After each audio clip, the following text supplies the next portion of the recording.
Hello. Hello, everyone. Oh, Crossroads, I humbly ask that you open all roads all over the planet Earth. And I ask that every stone and rock on this planet and in the interior of this planet is engraved for infinity. Okay? With this message. I also beg of you that every rock, stone, and asteroid within this particular solar system and every surrounding galaxy, you understand? All over this universe and the omniverse is embedded and encoded with this message for eternity. Do not allow anything to obstruct justice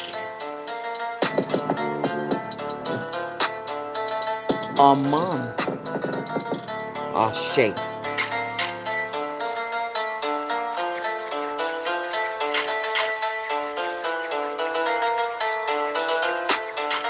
That the rocks cry this message out for infinity.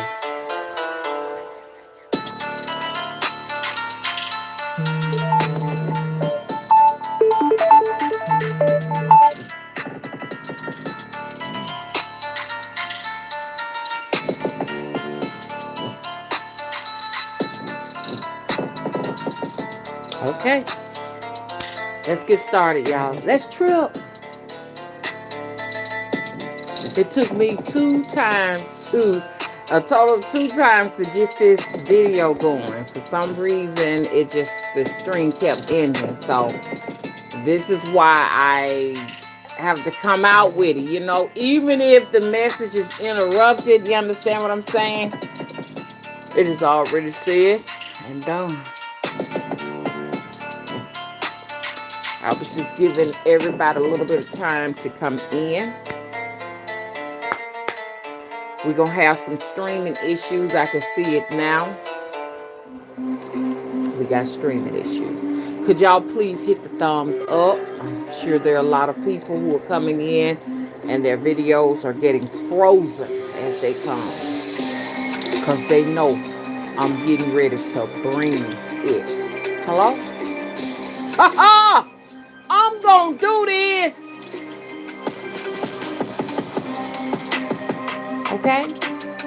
See, a lot of people don't realize, because see, I usually don't engage in celebrity gossip. You understand? But this time I'm going to have to, because like I told y'all now, it may not seem like a big deal what happened on that stage. Ha! But it's a motherfucking big ass deal. Okay? That was supposed to be a motherfucking ritual. When they put that man on that stage, that MK Ultra man, which they know was a mentally challenged man. You could tell he had some issues growing up.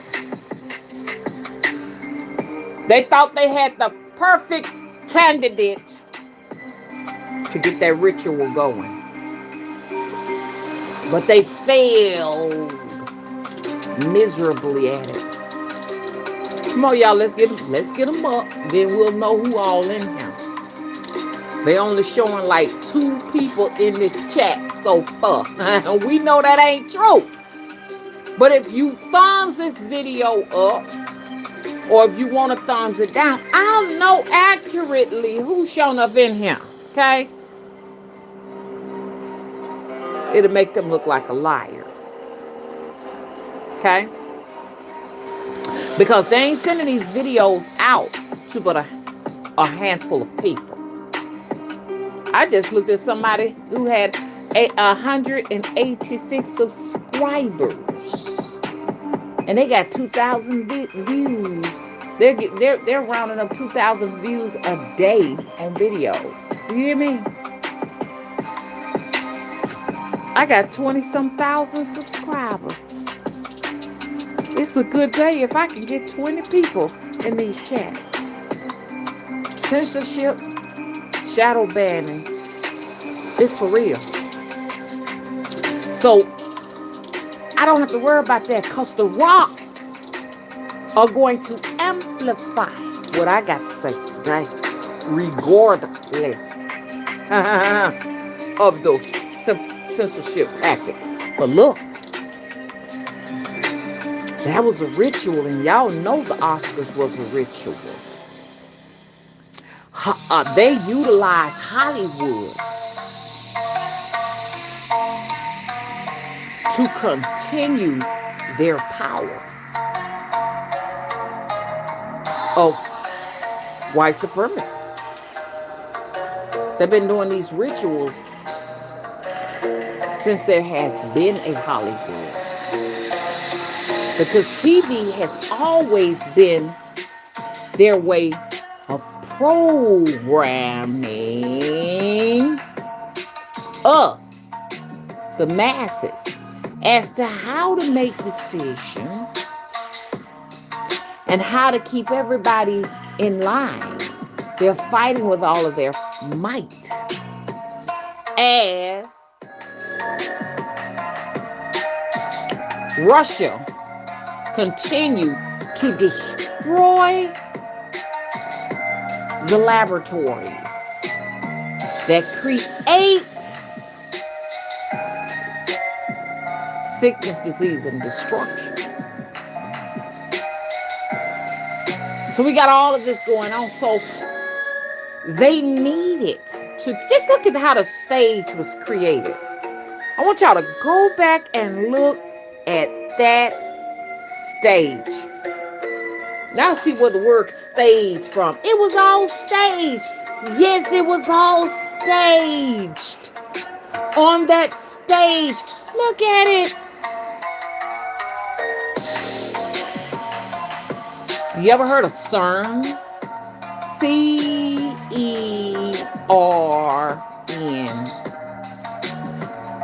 They was opening up a goddamn portal right there. That was a portal. They was staging a portal.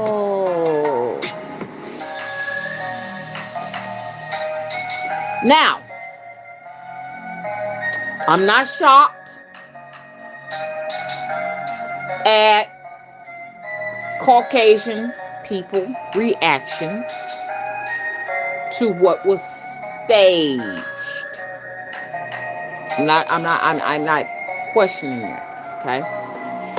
Because I had already told y'all this is what was gonna go down. It was staged now.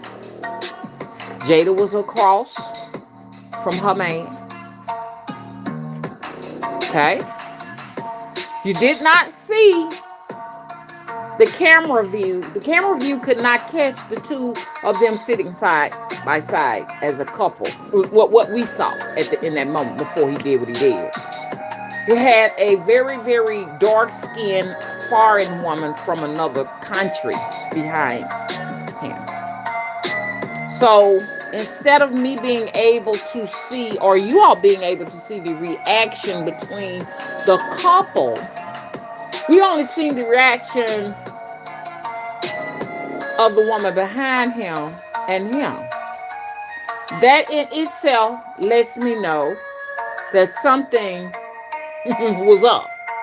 Something was up right in there with that. After that, they said her name is Lupita. They bragged on her beauty, and she went fucking viral. Oh, she went viral up against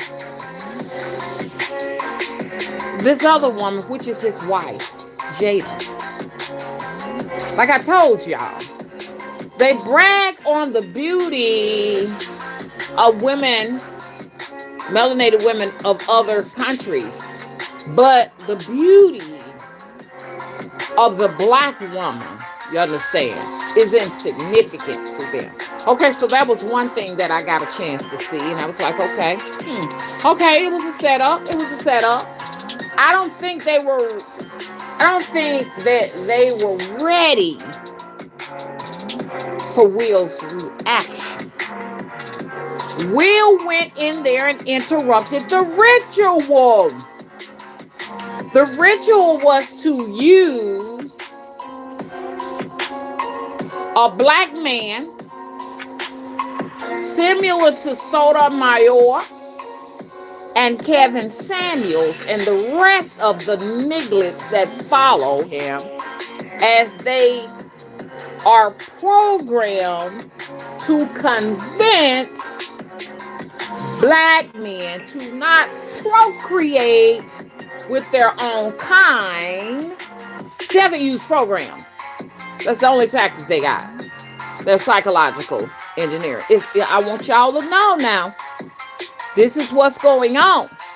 So since they've seen how well it works in social media with these different platforms like YouTube especially, so many black men are now turning on their cameras to cash in on the coin of disseminating the very wounds that they've come out of. Okay? It's becoming a very lucrative business. So they wanted to give that shit a shot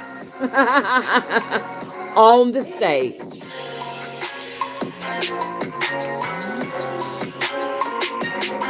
See, Chris Rock was the perfect candidate. Once again, in MK Ultra, mentally challenged.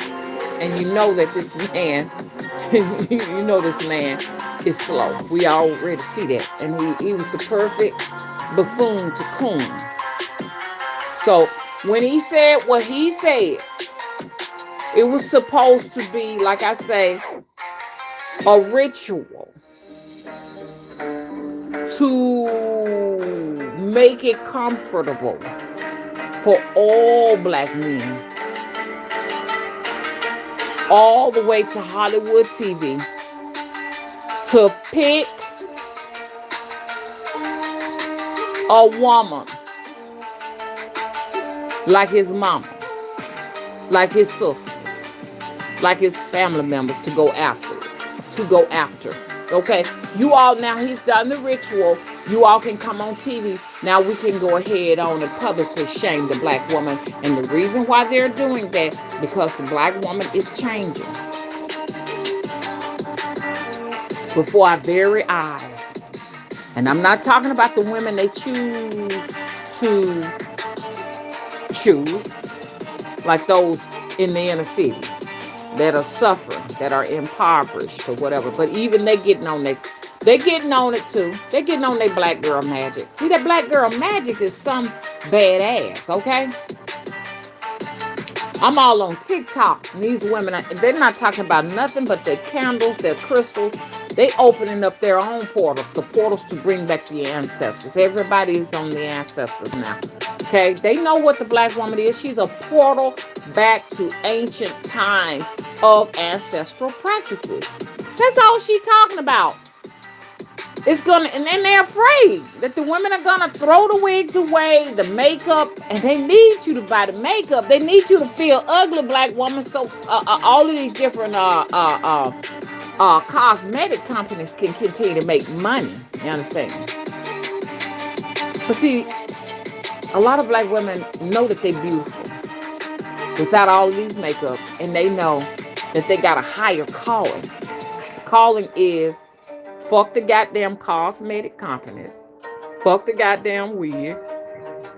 We don't need that shit no more. We got black girl magic. If they continue to tap in, they're gonna own the motherfucking US. You're going to see more black women taking power. Let's go back to this picture over here. Okay, so I just wanted to first let you all know that there was going to be a portal that was going to open up to allow more black men to come in to humiliate and ostracize his women. Now, black men, don't tell me, them ain't none of my women. You're saying that because you are MK Ultra. You've been brainwashed. Okay? The white man comes out of a white womb. White women are his women. You came out of a black womb. Black women are your women. You're saying that they're not because you are the subject matter of psychological warfare. You got to change that. Because if you don't, the fact that these women are doing their work, your women, you will be destroyed. Jada is a prime example of what that is, okay? Now, I'm not going to say it's shocking, but it was interesting to hear so many black women and black men have an issue with Jada. We can clearly see, okay, you got an issue with her. I mean, she never went on the stage not one time and smacked Chris Rock. I didn't see that. I even heard what somebody said she should have ran on the stage, and she's beautiful in her crown and her glory. Okay? In her crown and her glory. That's for all of you all who are saying she's not a queen. Of course, she's not your queen, but she's that king man's queen that went up there and smacked that man on the face. It's not up for us to decide who she is to will. That's his relationship with his woman. Because see, one thing you all need to understand is that Jada is not only his wife and his queen, not y'all's now. So get your feelings out of it, because it don't matter what you think about that. But she's also the mother of this man's offspring, his seed, which is very important because he is protecting them. Everybody has something to say about Jada. Jada should keep her mouth closed and stay in silent and continue to practice her black girl magic. Because that's what the fuck y'all saw. Some call it, and these are the weak, vulnerable ones that have allowed psychological engineering to program them. They call it narcissism. They said Jada is a narcissist.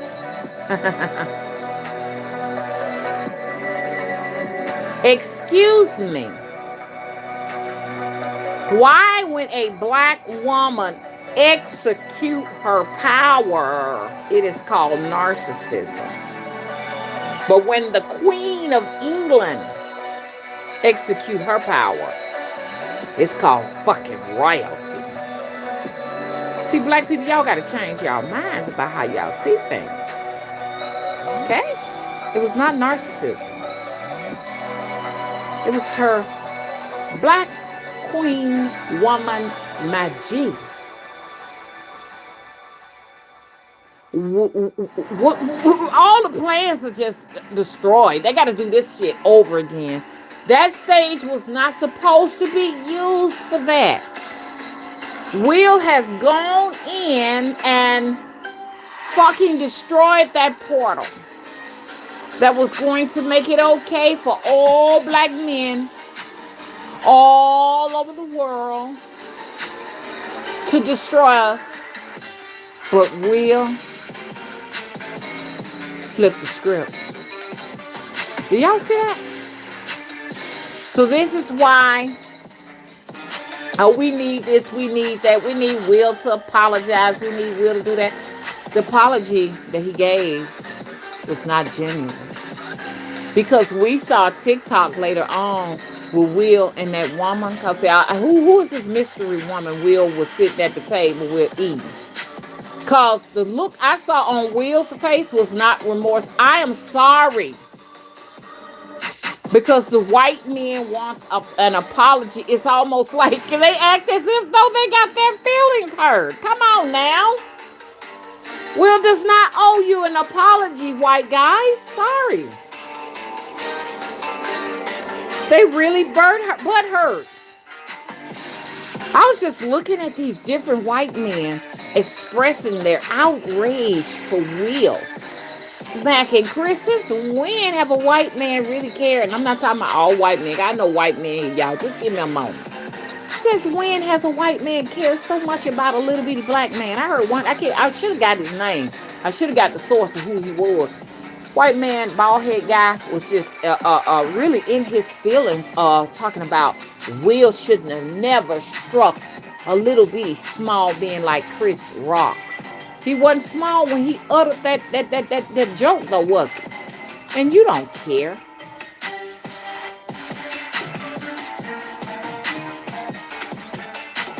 So, hey, look, check this out. You're going to have to get used to it. Because there's no way. They want to humiliate Will for his decision to stand up. And to tell you the truth, the reason why I said the apology was garbage and he didn't really mean it. He went on to put Venus and Serena in there and said, hey, I motherfucking did that shit for y'all asses too, goddammit. I did this shit for all black women. Y'all have to read between the fucking lines. This is why these white guys are upset. Meanwhile, your Kevin Samuels are in their feelings because they was hoping this was the great moment for them to be held martyrs. Hello, saints. They thought this was their time to say, hey, look, you know what? I got this ball rolling. Well, it's over with because I'm putting my work in to make sure that Will has no accountability for doing the motherfucking right thing. You understand? Because now these white boys are scratching their head trying to see what we gonna do about this shit. But they can't come up with shit because I'm fucking goddamn blocking that shit. Me and all the rest of us who know that Will did the right thing. He was standing up for all our asses. Do you hear me? They're like, damn, you know what I'm saying? How can we punish him? I knew I was on it when I said y'all didn't see my video over there. I'd already said I already went through the universe and said, hey, dude, you know what I'm saying? He was doing what y'all wanted him to do. He was opening the motherfucking doors for all black men to defend their women. Do y'all know the impact of this shit? This is impact. Do you know what Chris said? Chris said this right here. I'm not pressing any charges. And then all of the nigglets went out and celebrated. I'm talking about Chris has just sold out this and sold out that, whatever. As long as he ain't fucking with Will. Because that smack on Chris Rock's face was for all of us. That's all I got to say about it. Okay, now I'm on my way into the chat. Y'all, how are you doing? Hey, Tam, you the first to come in. How are you? Greetings. Hey, Mariah, how you doing? Hey, RS, grand ascensions to you too. Okay, Tam, you said she's doing that Epsom salt bath. How you doing, Chastain Stones? Thank you so much for moderating. I'm glad you're here too. Yes, most definitely it was staged. Chastain Stone said, I think it was staged. I have a close-up of Will and Chris after the slap. I caught them smiling afterwards. Okay.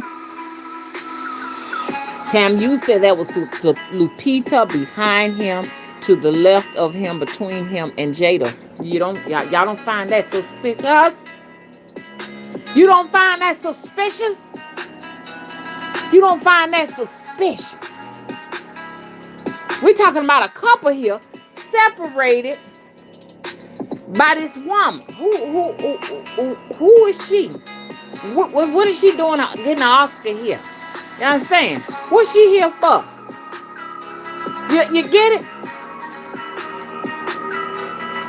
And I have an issue with all of this bragging about how beautiful she is. I got a problem with that. I'm yet to hear them say a black woman is beautiful here in the Americas. An American-born black woman.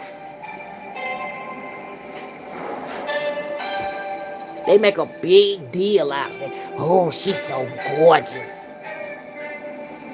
Like your leg wax. And I can't think of the other girl that run track. All of them come from overseas, and they come over here and make a big deal out of it. Totally ignoring what is already at home. All that shit be rituals, y'all. Yeah, but you're right. That was staged, most definitely. Only thing about it, they pissed off because what they wanted, they didn't get it. Let's see. Hey, Amdi, how you doing? Yes, she has. Tams, she was famous before this. I think my children were saying she played in Black Panther. Something or another like that. Yes, she is beautiful. My issue is her being separated between a couple. My issue is going viral. And all these people making a big deal out of her when you got a whole bunch of beautiful black women right here in America. Don't get me wrong, I ain't taking away from her beauty. But I do have a problem with the fact that these powers that be here in America can't find no beauty in black women here. And then when they do have roles for black women in those power roles, they always go outside the country and pick somebody. Like they couldn't find anybody suitable amongst the black women that are here, right here in America. Color Purple was a prime example. Those two little bitty black girls and stuff, you got plenty of talented little black girls here. But they chose to go and get this African sister that played one role. And the other lady came from Guyana. The other little girl came from Guyana. Now, they did use Whoopi Goldberg. And they used Suge Avery and all them. They were African Americans. But I'm talking about the whole crew should have been African American. Because that shit affected our asses. Okay? Here on this soil. Don't forget about home. It's my message.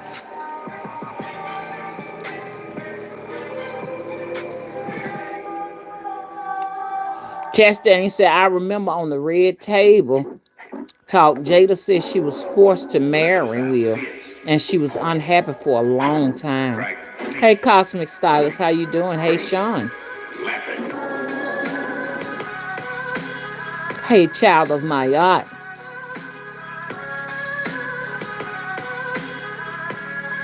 Hey, Jackie, thank you for moderating. She has my Cash App there, $, VENITALUV. Thank you so much. My website, y'all don't forget about it, www.motherwisdomtree.com. I have videos in there, and we got some wonderful products.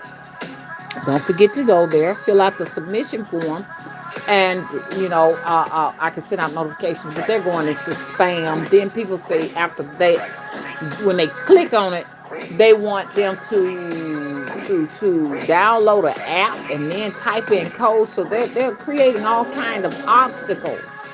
You understand what I'm saying? So just go on in there and just see what's going on. Don't even worry about these notifications, or just check your junk mail and your spam. So this is what they do when they censor you. They censor you all over the internet. Thank you for the fire, Jackie. Thank you.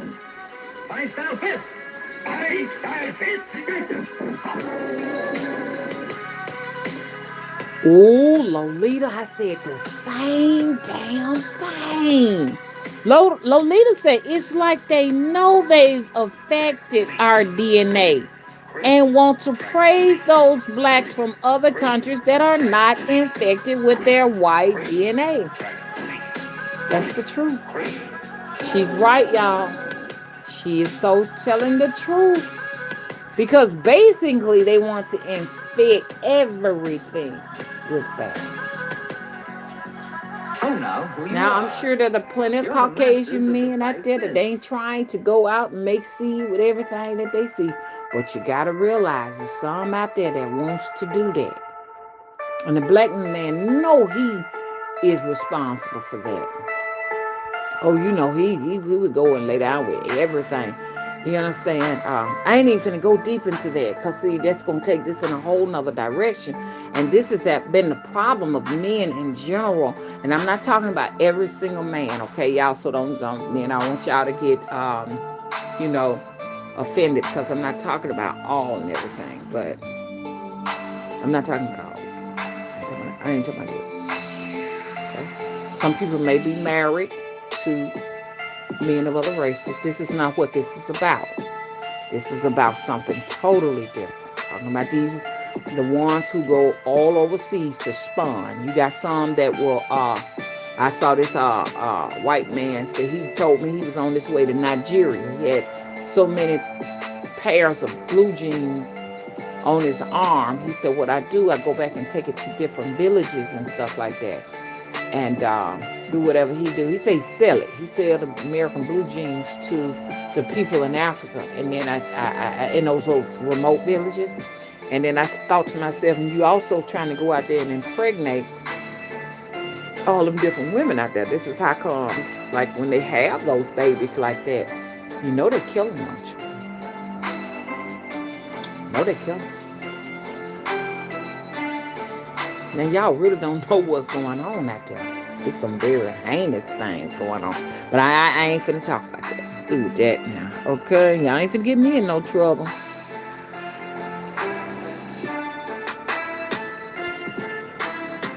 Ooh, how you doing, Amdi? Amdi said, yes, mama, you're right. This Will Smith situation got some people buck dancing instead of standing up for black women. Y'all just need to sit down there and listen to this foolishness. And whose name is in the forefront? Jada's. I didn't see her not one time get up and smack Chris. But for some reason, she's the subject.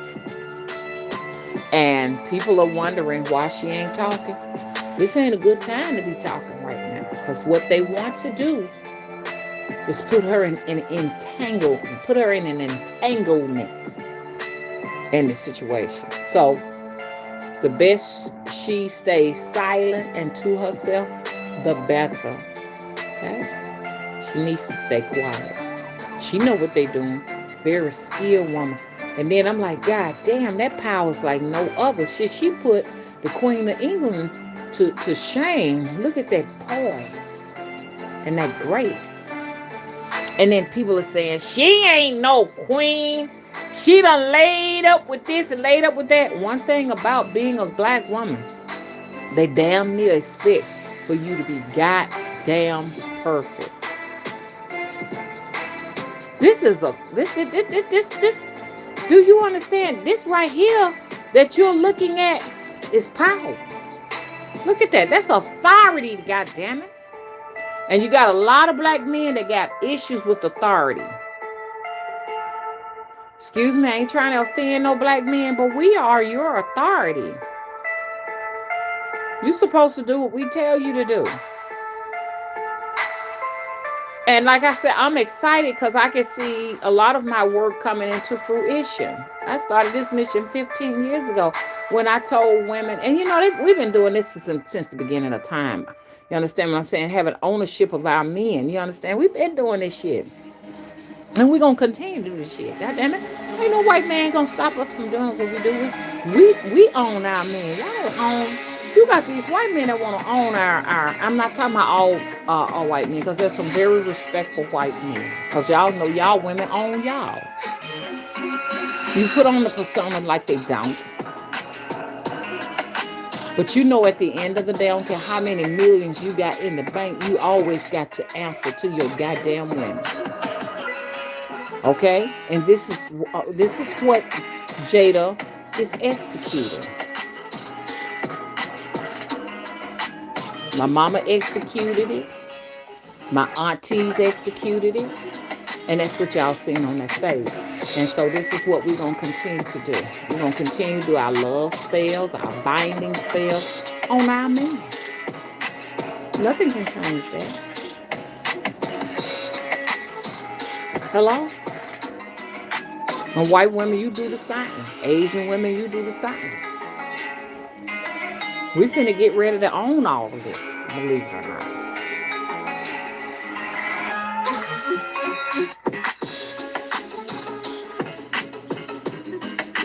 I'm in a chat.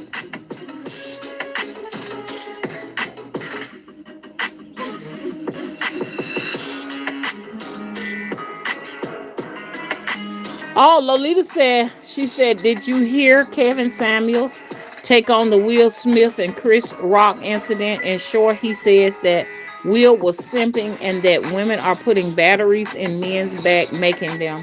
And that's what we're supposed to do. We supposed to, yes, Kevin.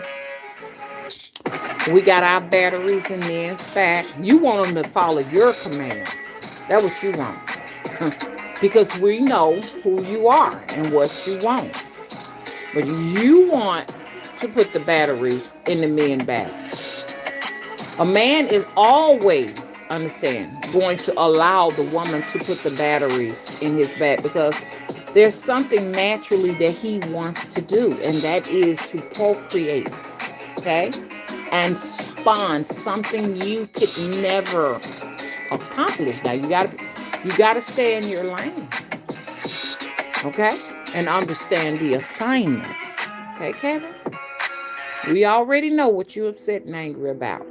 You understand? And I know on your end it is justified. We understand that, okay? But at the same time, you'll never have the power. You'll never have that power that woman has over her man. I don't care how he go on outside and do what he do. You're going to always want to come back home and go to heaven and pull out them goddamn babies.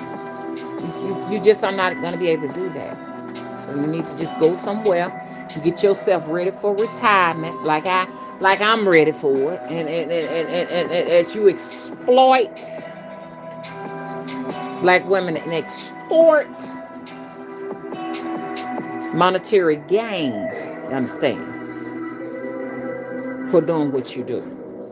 That's what the exploitation of a black woman affords you the suits you wear, all that other stuff you have on you. Okay? You pimping. It's you talking about them simping, but you pimping. Because if it was no black woman, you wouldn't even have the luxuries that you have right now. All of those luxuries you have, pimping got you there. Okay, so you just sit back in the background and you just pout, but it ain't changing nothing. It's not going to stop a black man, you understand, from doing what the catalyst has already gotten started. Okay, that portal is open. You can't shut it. So just sit over there and cry.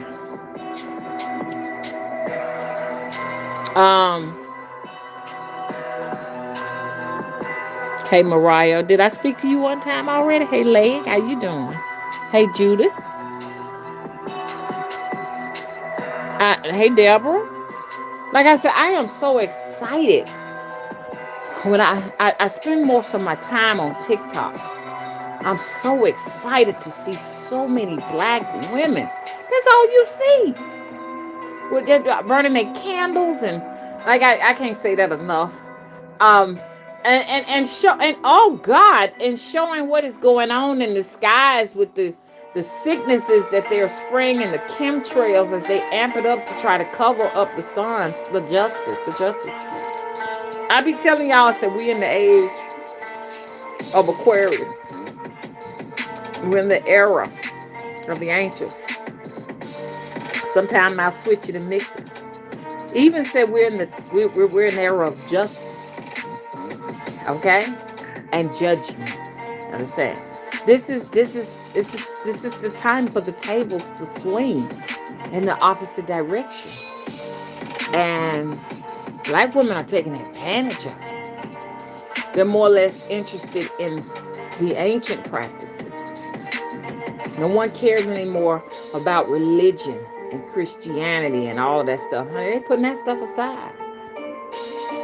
The churches and everything, the attendance is dropping. It's dropping. You know, people want to take that trip to the motherland now. Black women, black men. I applaud black men too. Black men who made the trip. I got to make the trip too. I applaud you all. So I have to also give some credit to our black men who are standing at the front line for their women, because they know it's natural to do so. It's unnatural not to do so. You understand what I'm saying? You got so many inorganic people walking around out there. And like I said, what disappointed me most was to see our own sisters attack another sister. Because you're guilty of some of the same things you claiming she done done. You know it. And you think you could cleanse your sin by throwing dirt at her. That ain't gonna fix nothing. So I need you to stand in your goddamn power. Position yourself. Walk up to your throne, sit on it, and poise. Hello? Because I don't think half of y'all ready for your assignment. Everybody gonna come to you, and it's sad because you gonna, and I told y'all this. I said you gonna start seeing them turn on themselves. Hello? That war that you see between Ukraine and Russia, they're turning on each other. Which is the catalyst to see this everywhere you go. And they gonna fight our war for us. So all we got to do is get us a bucket of popcorn and a soda and just sit back and watch. Because what Will did, white man gonna take up for us too. Because they know we got to do the work. And I know y'all looking at this like all from a physical level. No, this stuff is going on in the spiritual realm. So it must come down. Come on, it's coming on down to us right now. Because we got work to do. And I'm telling you, these black women ain't ready for none of this. Everybody already watching you. You inside your house taking a bath, butt naked, putting your clothes on and all that. They looking at you. Want to see what you going to do next. This is why every time you turn around, they got something negative to say about you, because the spotlight is on you. So you need to watch how you carry yourself. You're the news, you're the trend, you're the fad.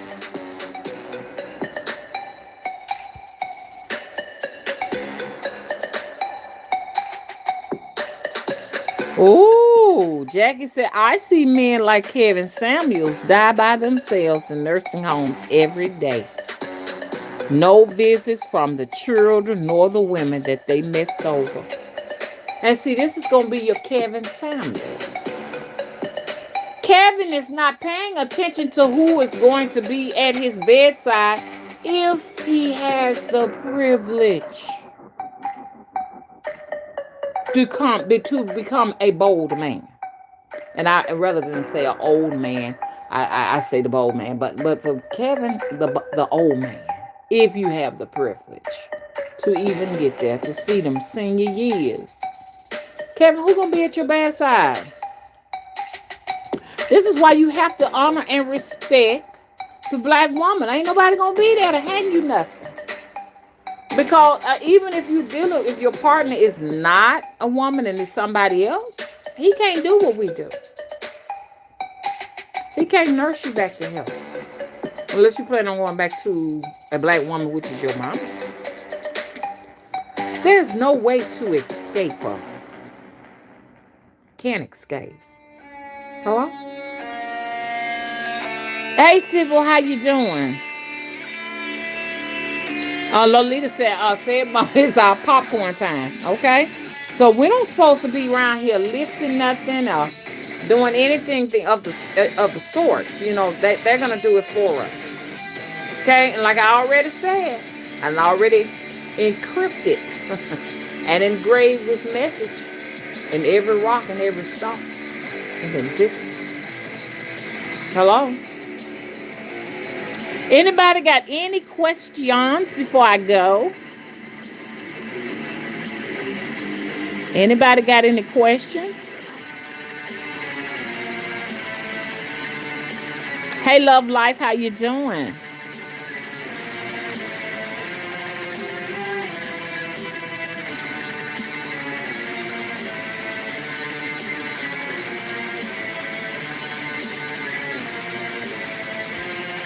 Any questions?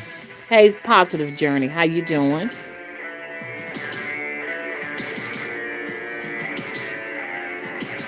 A Sybil Oracle, you're telling the truth. A Sybil Oracle said these men are broken. They are. And they'll never grow to be grown men because of all of the abuse suffered during the slave trade. They've turned kings and pharaohs and all the royal bloodlines are just good, strong men. They've turned them into boys that will forever be kicking up a temper tantrum. And I'm not talking about my divine masculines. I don't want to get y'all mixed up with none of that, okay? Please don't think I'm talking about all of y'all. I'm only talking about those. Y'all know who I'm talking about now. I'm through. I can't keep going back and forth over that. Hey, Toby, how you doing? Yes, Toby, I'm going to do a reading on Friday. And let me cut this off so I can really talk. You got me wanting to talk some more. You shouldn't have done that because I'm going to be running my mouth. Let me turn this off because I can't even talk. This thing getting hot. Oh, Lord, this girl getting hot. Girl, why you so hot? I got her sitting over here on this blanket and she's getting too hot. I'm talking about that tablet over there, y'all. So anyways, that was putting out the music. I did not make it Friday because one of these people, you know who you are, it's a man, and I know you listen. And me and you take shots at each other subliminally, okay? And we have a history together. Don't forget what you did, okay? You called me up on the phone.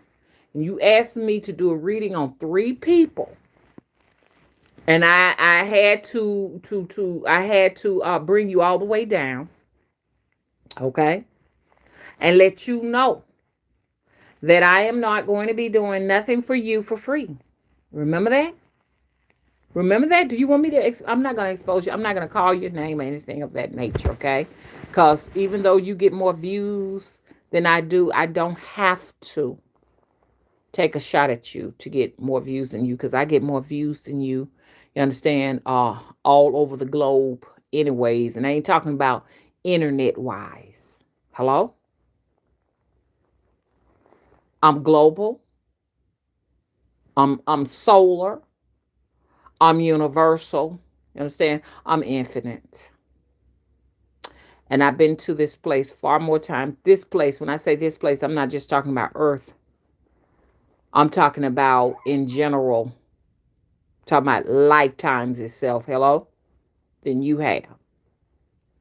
I'm known out there and you're not. So I don't have to bring your name up. I'm not like these other people who feel like they got to bring up another YouTuber's name to grow views or anything like that. You know, we got a grievance against each other. You have violated me by asking me to do something for you for free. You remember that day.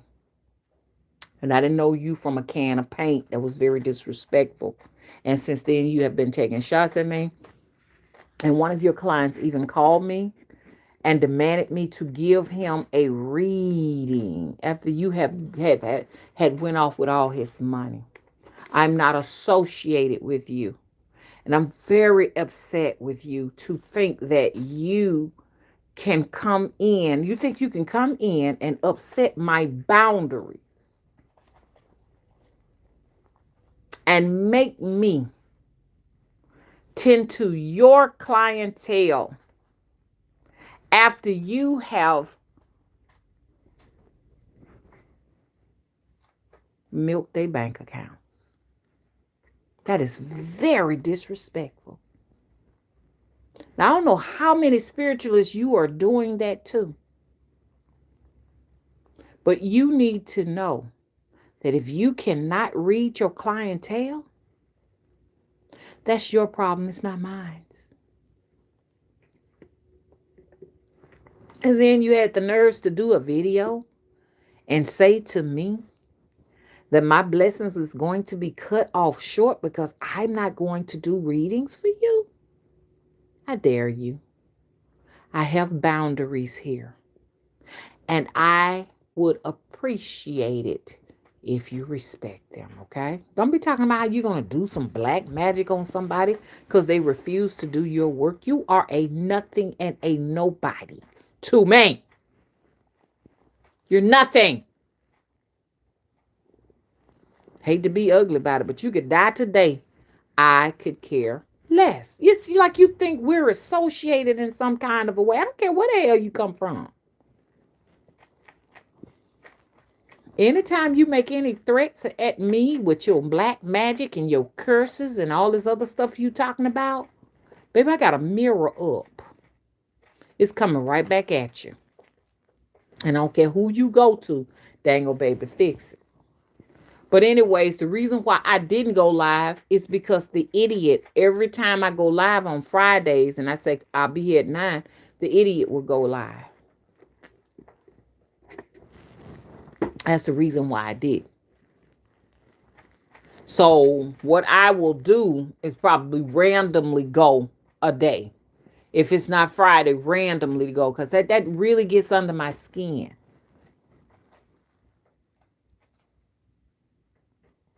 It did it twice. He did it two times in a row. I did it one week. I told y'all, I said, I'm going to be there on Friday. He was there. Then I said, I'm going to be there on next Friday. He was there. So I may just have to randomly do it. What I don't understand, you know why? I say this, views mean nothing on YouTube. When it really boils down to it, it really has no significance to it unless you're getting a check cut to you, a big time check. You know what I'm saying? I've been monetized on YouTube for quite a bit of time, and I've noticed that over time your views tend to drop when you're monetized, because they really don't want to cut certain people a check.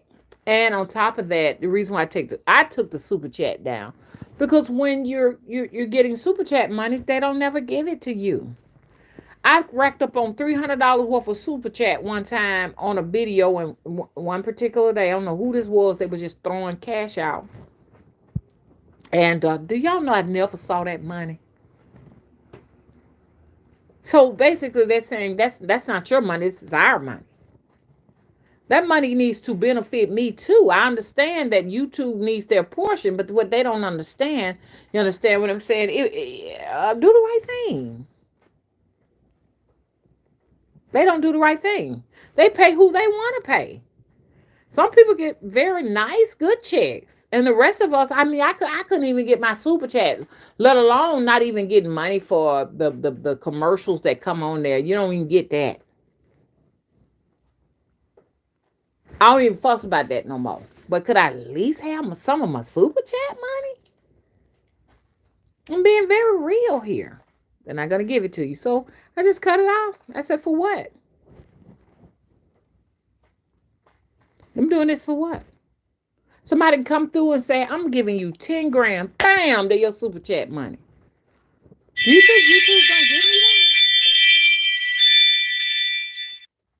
YouTube is, they can do whatever they want to do because you can't really sue them or do anything about it. So you know us little people. They know we got other things we need to do with our money besides hire attorneys. You can't do no litigation against YouTube. Only rich and famous can do that. And they know it, and this is why they treat them with far more respect. You even see Cardi B had to go outside of YouTube to do a litigation against a woman that was, doing whatever she did. I don't know all of the details of what was true, what was not true about what she was saying about the lady. I don't want to get into that because that ain't none of my business. But I'm saying even she had to handle this, okay, outside of YouTube. You would think that she would sue YouTube to make this lady take this stuff down. But the stuff, if I'm not mistaken, is still up. So, but anyways, views don't mean nothing. They don't mean nothing. You have a million views, $1 million in the bank. You got somebody that don't get but 50 views per shot or whatever, but they the ones with the supernatural power. Them views don't mean nothing to you if you ain't got if you don't have the power. I'd rather have the supernatural powers than the views. Because YouTube is just advertisement. That's it. It's just advertisement. But can you heal someone who's suffering from arthritis and they're debilitated and they can't get up and they can't get up and they can't go to work? Can you heal that? Can you help a woman who is dealing with some infertility and she want to produce a baby because she's been trying and trying and trying for years? Can you do that? YouTube views can't do none of that. And where we're going in this era, this new era that is upon us, you understand? There will be no YouTube. So y'all, we need to be stocking up and getting ourselves ready.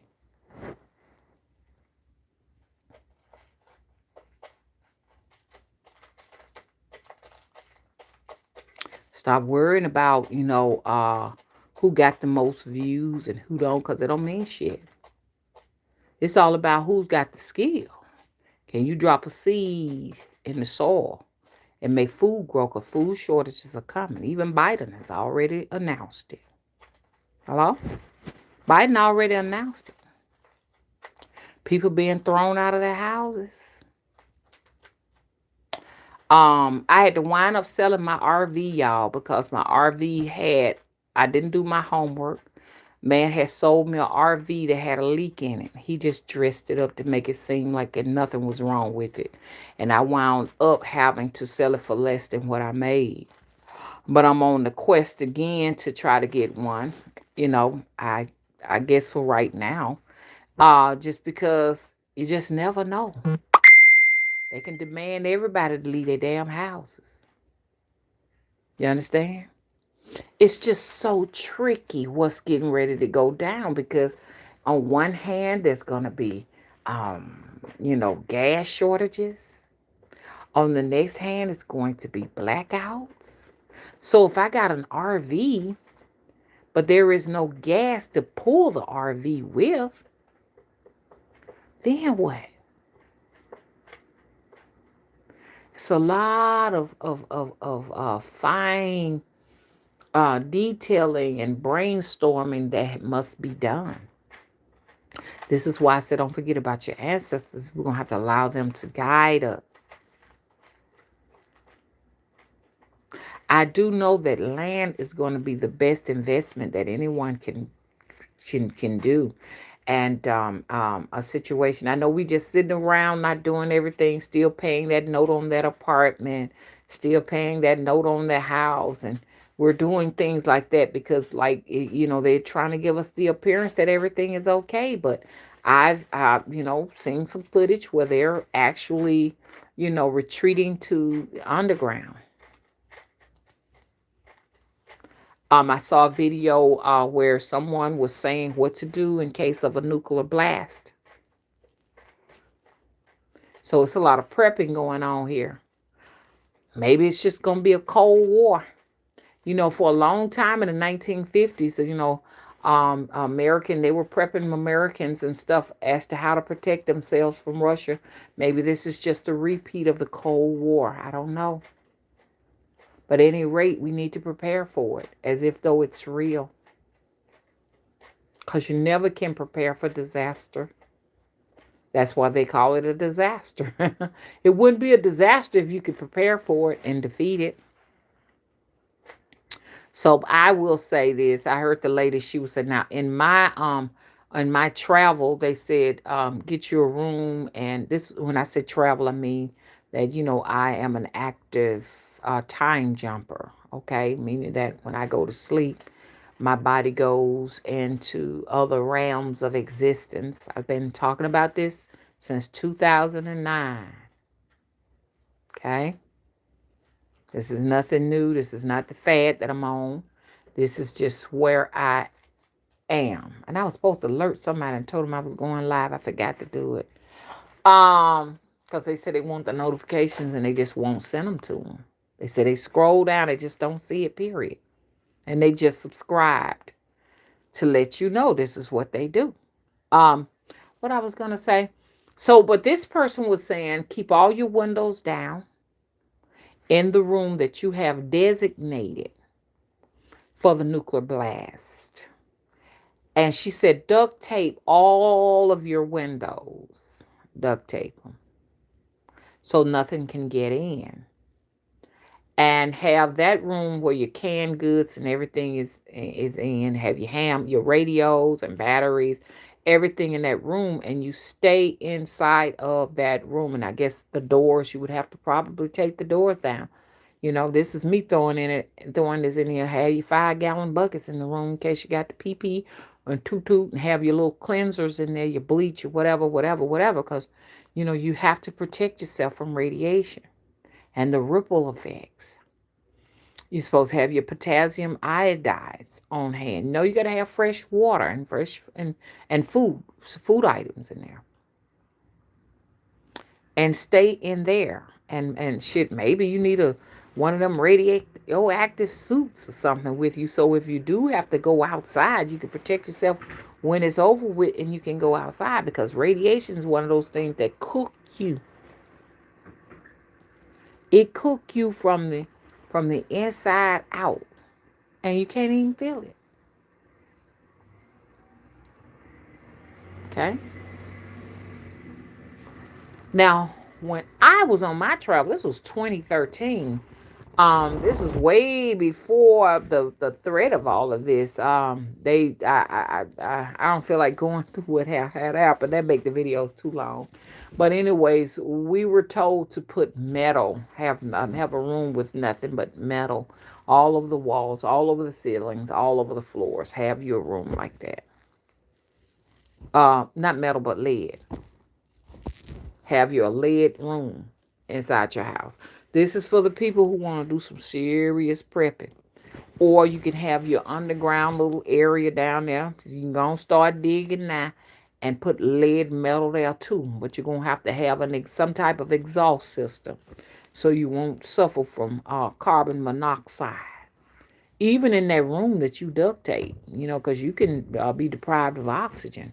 This is some serious business. Now, I'm not saying this is going to happen, but, people talking about being prepared for it. And they're not going to let on to you that it's a threatening situation, because they want to make sure they get everything they need before y'all go out there, because there's a lot of y'all versus them. You know what would happen if you was to tell everybody, hey, we need to let y'all know that food shortages will be here. So y'all need to go ahead on and get all your food. Look at what that sound like. Listen to what that sound like. Can you imagine the amount of people that would jump in their cars and just flood the roadways and thank you, baby. And go to the pumps and grab all of the gas and go to the stores and just you know what I'm saying? Right now, people are just getting what they need. You understand? You got one or two preppers, but imagine everybody at one time becoming a prepper.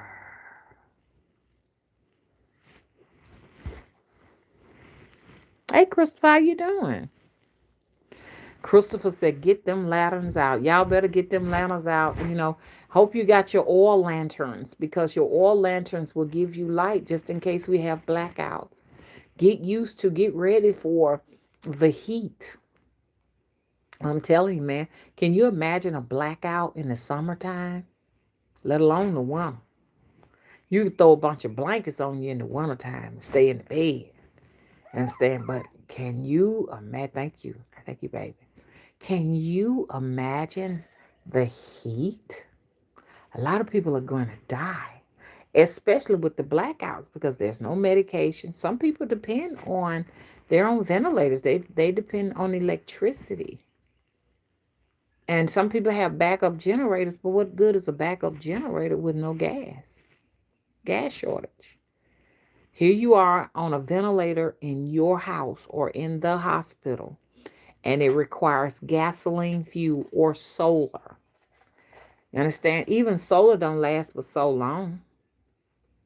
A lot of people are going to die fast. People who require dialysis. You need dialysis. Blackout. You can't go and get it done. It's a horrible death. Let's just hope that don't happen, y'all. Let's just hope it don't happen. Not hope. Let's do work so it won't happen. Some people are going to be just fine.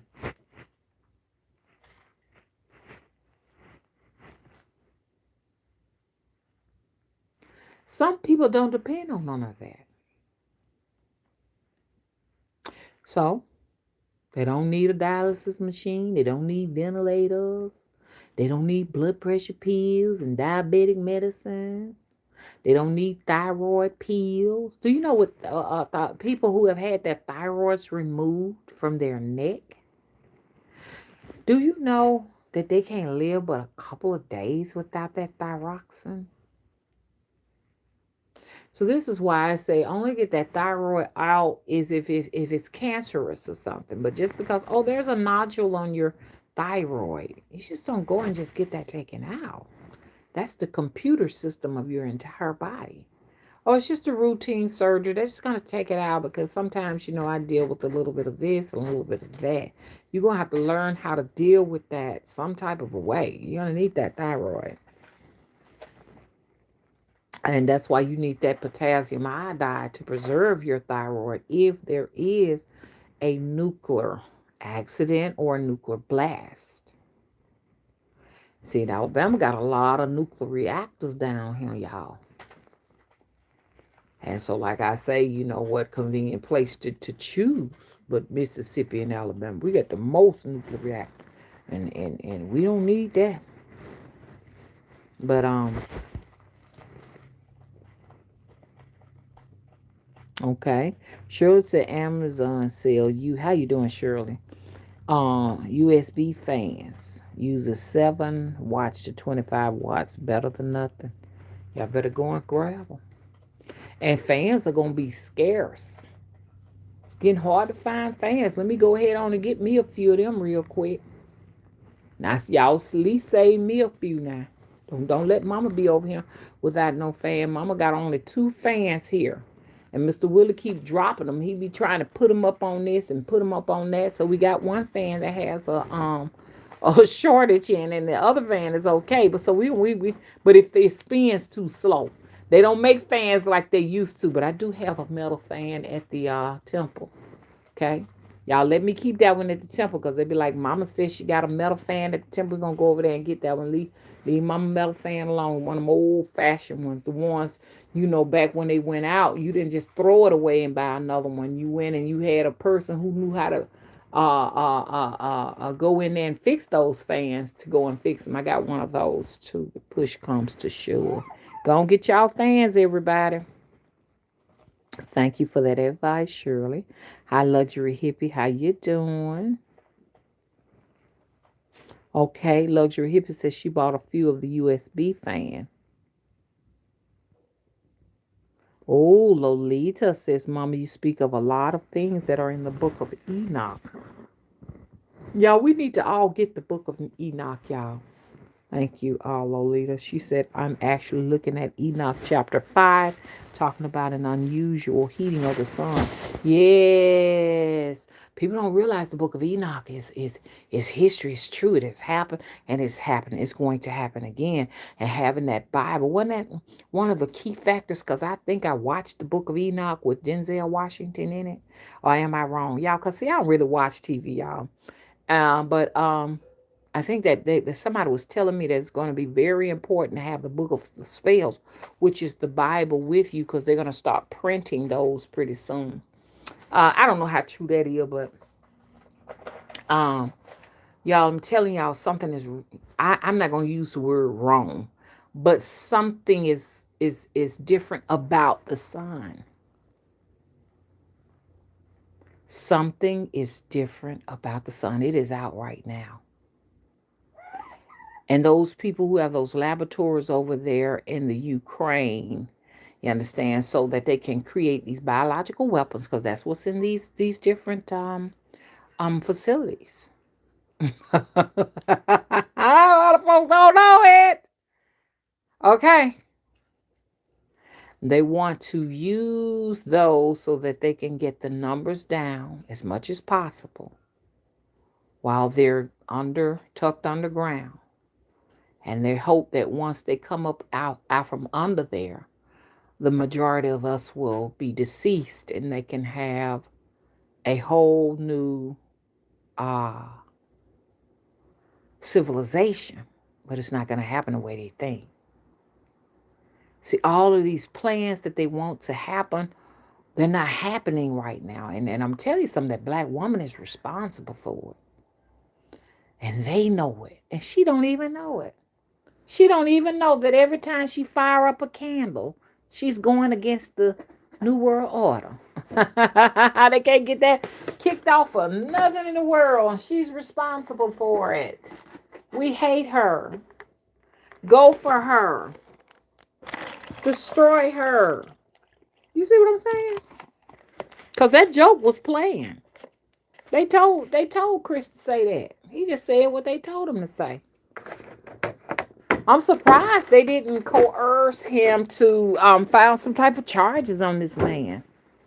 Because he said no. He's not going to file any. And boy, they mad, man. Mm-hmm. You would have thought that they got smacked in the face. They making like, oh God, Chris, I'm Chris Rock. You just assaulted me. I've never seen so much outrage, and it's mostly with the white man is really outraged with Will for smacking Chris. And I'm trying to figure out why. Why? Okay, Lolita says, question, Mama, do you think there is a shortage of food, or do you think it's being routed underground for the elites? There is no shortage of food. There's an abundance of food out there. They just want to make sure that you don't get everything before they can get their hands on it. You know, until the ground is depleted where it won't even support a tree anymore, there'll always be an abundance. You can always raise chicks, and right now, if you want to, go to Tractor Supply and you can get chicks. You can go online and order chicks, okay? I'm getting ready to order my chicks pretty soon. I usually start off with them in March, okay? And so that for the animal eaters, I know some people that don't eat animals, but for the animal eaters, you can always raise your raise chicks, and they'll produce eggs. And roosters and chicks are good to have because they will continue to procreate more and more and more. The challenge with these roosters and chicks is everything loves chicken, everything, like their eggs, everything. So you have to have a rooster chick proofed shed of some kind for them.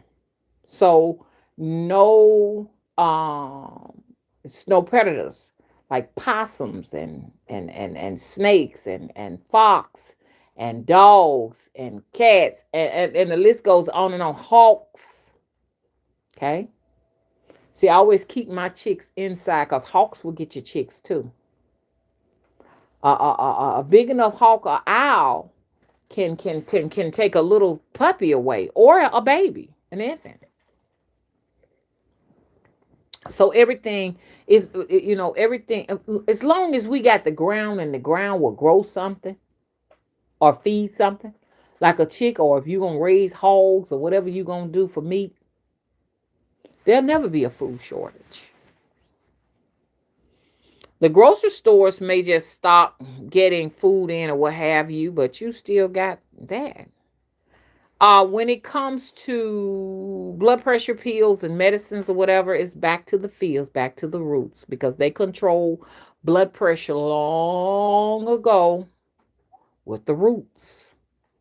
Dandelion is one of the most abundant in the South blood pressure medicines out there. Liver detoxes. They're all in my yard right now. I was looking at a lady. She went and got her little basket and she went and picked dandelion root. And there are other weeds out there too, which they're really medicinal plants. We call them weeds because when people want very pretty, beautiful lawns and stuff, they want to um, get rid of those, and they call them weeds because they're unwanted. But they're actually medications, they're medicines. Some of them are not to be used internally. Some of them are. Some of them are just external medications, meaning that you put them on the outside of your body to control issues like infections, or maybe you got rashes or like funguses that are trying to invade to all the way down to your subdermal skin, and to stop blood loss. This is why it's important.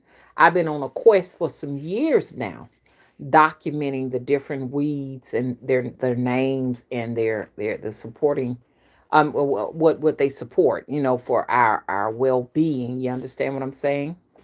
And so your nettle, you need to be growing nettle. I ordered some nettle seeds and I hadn't gotten them yet. I probably didn't. Oh, I got a lot of packages I got to open. Yeah, but I want to grow stinging nettle. Anything, like if you are on water pills, you need alternatives. You need to know the plants that will help you to diurese extra fluid. They're out there in your food. You got your dandelion leaves and things of that nature. You understand? But if you're dealing with other issues, like when you get to diabetes and stuff, I'm not a diabetic, but they do have weeds out there that control sugar. Most of these people who have sugar problems and stuff don't realize that when the shit hit the fan, it's going to be a different day. So a lot of the things that give people sugar in the first place, and that's what we call it down south. We don't call it diabetes. A lot of us call it sugar. Um, Fructose, high fructose sugars. A lot of people who suffer from diabetes may have a tendency to drink things with high fructose sugars in it, and all these other type of things that run your blood sugar up. But when we're in that crisis where, the grocery stores won't be supplying these drugs because that's all they are, your jellos and all of these different things that people binge off of, and cookies and cakes and stuff like that, your sugar gonna come down anyways. Okay. In addition to that, even dandelion leaves and roots will drop a blood sugar. Okay. That's a miracle plant that people hate. You take them dandelion flowers, wash them off real good, throw them in a salad, make a tea. It'll make you pee. And see, a lot of us are not peeing enough, and our kidneys and stuff are suffering because we're not peeing enough. And so the kidneys is holding on to a lot of toxins, which will throw you into these situations. Not you don't have enough water in your body. I'm taking a sip now. This is how come you're on dialysis machines. Some of it is genetic, predisposed. But I'm just saying, some people got healthy kidneys just completely just shut down on them. And that's because if you get dehydrated, you ain't drinking enough water, especially when you on these water pills, or you running fevers, or you outside, you know what I'm saying, in the heat, sweating, your kidneys don't have no water to filter the blood and do this and do that. The kidneys got to always stay moist, wet. That's your that's your second and third heart. Y'all excuse me, I'm in here drinking water. Sun out, and so I make sure I get mine. I don't know about y'all, okay? I want to hold mama's kidneys are 55 years old. Her body is 55, so I need all the fluid circulating through me as possible, okay? So get familiar with your weeds. There's plenty of them out there. Get out there now. This is the time to start collecting and harvesting spring medicinal plants because they have flowers on and right now what I'm finna do when I get through, I'm gonna make up this here bed. I gotta make up my bed, y'all. I'm just sitting on it right now. I'm gonna go out there and I'm gonna pick me it's some milk thistle out there. Beautiful. I'm gonna show it to you. I'm gonna get the milk thistle. I'm gonna cut all of the spiny parts out of it, dry it out, and I'm going to make a tea out of the flower of the milk thistle, and then I'm going to dry it out real good and go and take it to my apothecary, and I'm going to beat it. Boom, boom, boom, boom, boom, boom. Beat it real, real good. And then I got my little cheesecloth tea bags. I'm going to make teas out of it. The same thing for my flowers, for my dandelion flowers.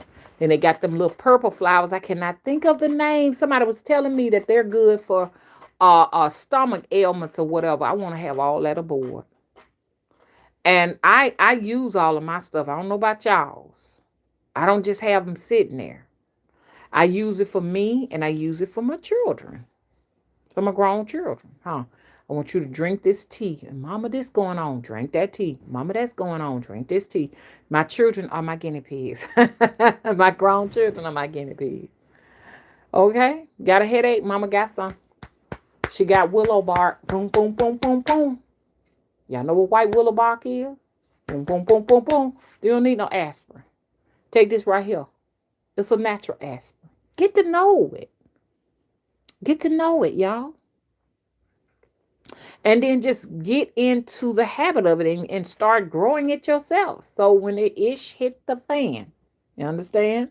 You got an abundance out there. You don't have to go and say, let me go to Amazon and order this, order that.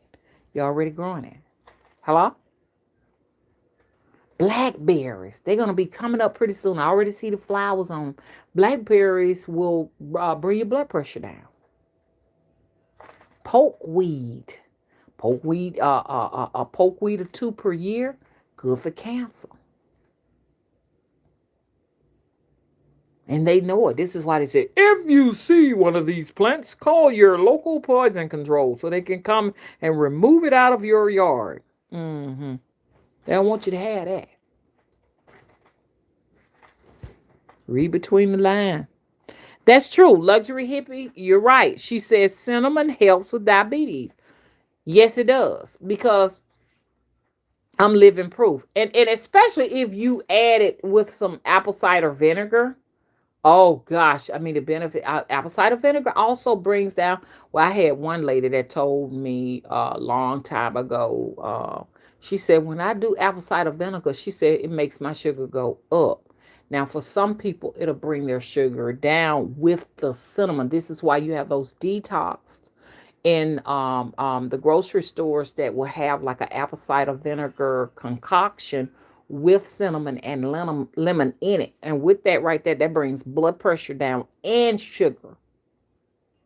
It's a multi-purpose medicinal type concoction that you can make yourself. Okay. But she said hers goes up. But anyway, so I did okay. So I was going back and forth to the doctor because they said I had a A1C. Look that up, and my A1C was like 5.8. And so they were, because they, even though that is not diabetes, they fear that you may go into the diabetic situation. Okay. So, but I was drinking a lot of sodas. Okay. So I got off the sodas. The nurse practitioner said, get off all of the sodas. I got off all the sodas. And when I came back, I was down to a 5.7. And she was like, still like, oh, nah, that's not low enough. I want it down to like, the high fours or something, high fours or what have you. And I want you to maintain that or whatever. And then I got down to a 5.6, and she was still like, oh, no, I want it lower than that, lower than that. But at any rate, it's not diabetic, but they do look at your A1C. A1C is your how much sugar your blood cells is carrying for 90 days. So every 90 days, I was going back and forth so that they can monitor the A1C. Like right now, my A1C is just hovers just right at 5.6, which is okay. It's okay. But, for some reason, hell, she wanted down to 3 point something. I'm like, ma'am, I got that. I'm a big old lady, you know. My other doctor said, you're a pretty large frame woman. You're going to need a little something, something, something aboard. But anyway, so what I did is I started doing the concoction. And when I did the concoction that morning, when I went in there, she did a fasting blood sugar. It was like 75. My fasting blood sugar was 75. And she was like, it seemed like it was like some kind of competition with her. So she was like, oh, no, I'm just looking at the A1C. It's at 5.7, and that's not acceptable. I'm like, well, I ain't finna have no sergeant, no drill sergeant over me about my blood sugar, because my blood sugar is still normal. You know what I'm saying? But she was becoming a fanatic with that. So y'all have to watch when you're dealing with that. It's so funny because when I was younger, it was like when you go to the doctor, they don't really take nothing really serious when you're young.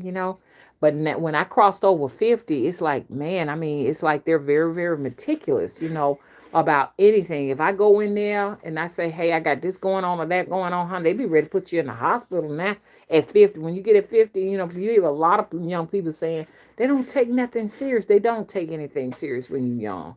But when you hit that 50 level, God, dog, you can say, hey, look, I hit my big toe, and I was just wondering what's going on. Oh, we're going to have to do an MRI on that. I'm like, damn, I don't know if it's because you got insurance or what. I'm like, God, dog, you going to do an MRI on my toe? Yeah, we're going to have to do some blood work. I'm like, what is this? It just my big toe, which I didn't hit my big toe, because see, people get to run. She hit her big toe. I ain't hit my big toe. I'm just making a joke of it. Let me not make a joke, because I don't hit my big toe. I remember my mom hit her big toe. It was so funny to us because she kept hitting that same toe. Mama was over here burning some candles, some birthday candles on Mama. Yeah, she was. No, I'm just teasing y'all. I be being silly. People literally take it serious. Yeah, but Mama kept on hitting that little toe over and over and over again. I'm gonna have to go to the doctor. I'm gonna hit my toe again. I'm like, Mama, you and that little baby toe. Good Lord. But yeah. Oh, Chastain said, I forgot the elite name, but he just sent his family underground. It's 6 cities under the ground. He sent his wife and kids and his nephew. Y'all, I've been smelling a whiff of pine soil in the air. I smelled it yesterday. I smell it now. So I take it is a signal for me to go out and clean my front porch and mop it with pine soil. I love the smell of pine soil, yeah, y'all. And I always get the, I know they got various kinds of pine soil out there, but I like the pine soil that you get from the real pine soil, the real one. Y'all know something? You can make your own pine soil. People don't even know it. I did an experiment. My tree had gifted me some pine needles, and I took the pine needles and I boiled them, and I drank some of the pine needle water, and then I turned around and I mopped the floors with them. Now, it is not as profuse as a smell as the pine soil in the bottle, because they used all kind of oil diffusers and techniques to get the essence out. But I did notice this, and you can also do your own diffusing with those things. You just put the glass top on it with a bowl of water on it, and it'll get the strong essences out of it. I did that, and then I add me a little bit of lemon juice to it, and I mopped the floors. But what I did notice, money was showing up. Woo! The money was rolling in. I know y'all said, let me get me some pine needles and let me get started, honey. I did. I mopped a whole house down in that stuff. Good pine needles are good floor washers. Did y'all hear me? Something you got there out there in your own backyard. And don't drill in there and get some of that resin out of it. Y'all notice, I noticed the pine trees don't be producing, now where I'm at now, don't produce no resin. I remember when I was a little girl, we used to go to the country and the trees would just be just dripping with the resin. Like right at summertime, sometimes the trees will just gift you that resin, and that resin is good for a lot of stuff, for coughs, for cold, fevers, and let's not talk about all the other stuff. You can burn it, and stuff like that, and get the magical properties out of resin. They also use resin for violin bows. You just put it on your bow, and your bow will be a little bit more, sounds a little bit more beautiful on your strings, and your bow won't just slide on your string. You understand what I'm saying? So you get that perfect note and stuff. And y'all know it's other things that resin does too. But I never see the trees throw the resin out. This is a good day to just go hiking and just go to the river. Let me get my ass up out of here. I got to get out here, put my boots on and go to the creek, y'all. Y'all go out there and soak up this sun. The sun is the healer. Gonna keep y'all from getting that sickness. Because y'all know they got a new one coming out, don't you? Mm-hmm. They working on it now. That's why I say, I want all the people to get up out of Ukraine, because I don't want nobody to get hurt, so they can just finish off all the laboratories. Just bomb them all, just blow them all up, okay? You ain't doing nothing wrong. Just get all the children and the babies and the people up out of there. Just get them out of there and just continue your work. You're doing a good job.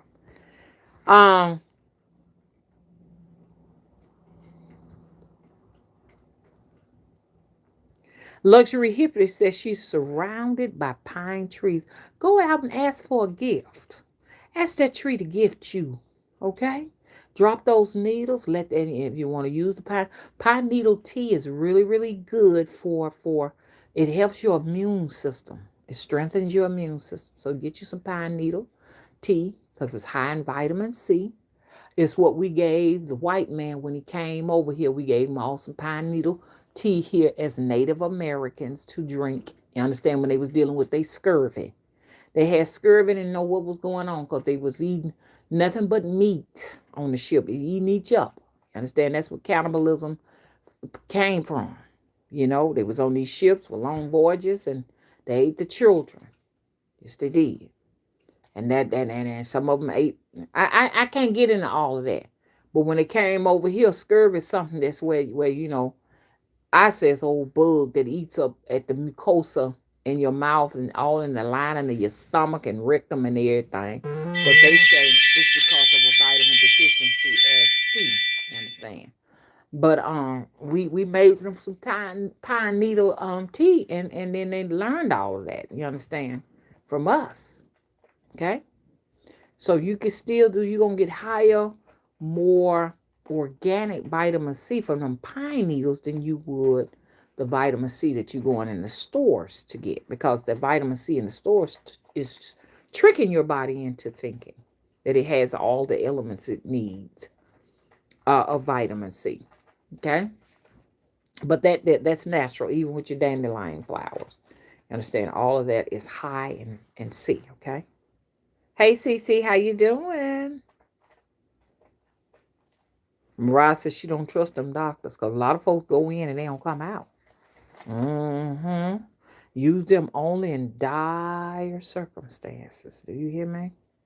Dire. You got to be a very, very, very, very, very sick person. Now, I do have to go because Mama have to have her medication. You understand? But it's them hospitals I'm trying to stay away from. And I know what y'all saying. You need to get off them pills, because them pills do have a lot of side effects.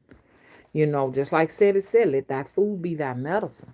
You understand? A lot of us sick because we ain't got no medicine in our food. Because we tend to eat dead things like animals. You're not eating those things that grow from the crust of the earth that contains all of the nutrients that you need. I'm gonna try this sea moss. I keep hearing this. Somebody know they using that pine soil. Yeah, I guess it's a calling. Good if you don't get your behind up and come out here in the world. Let me see. I agree. Saint said it's a possibility of a tornado. Let me not claim that LOL. Well, they're gonna have to create that tornado so they can it's 85 degrees here. in March. In March. Well, you may as well say April. Hell, it might be April. I ain't sure. I don't keep up with those type of things, but anyways, hell shit, it might be. April. I don't know, but that's pretty warm for this time of the year. The wind blowing, honey, got the weather machine blowing and everything.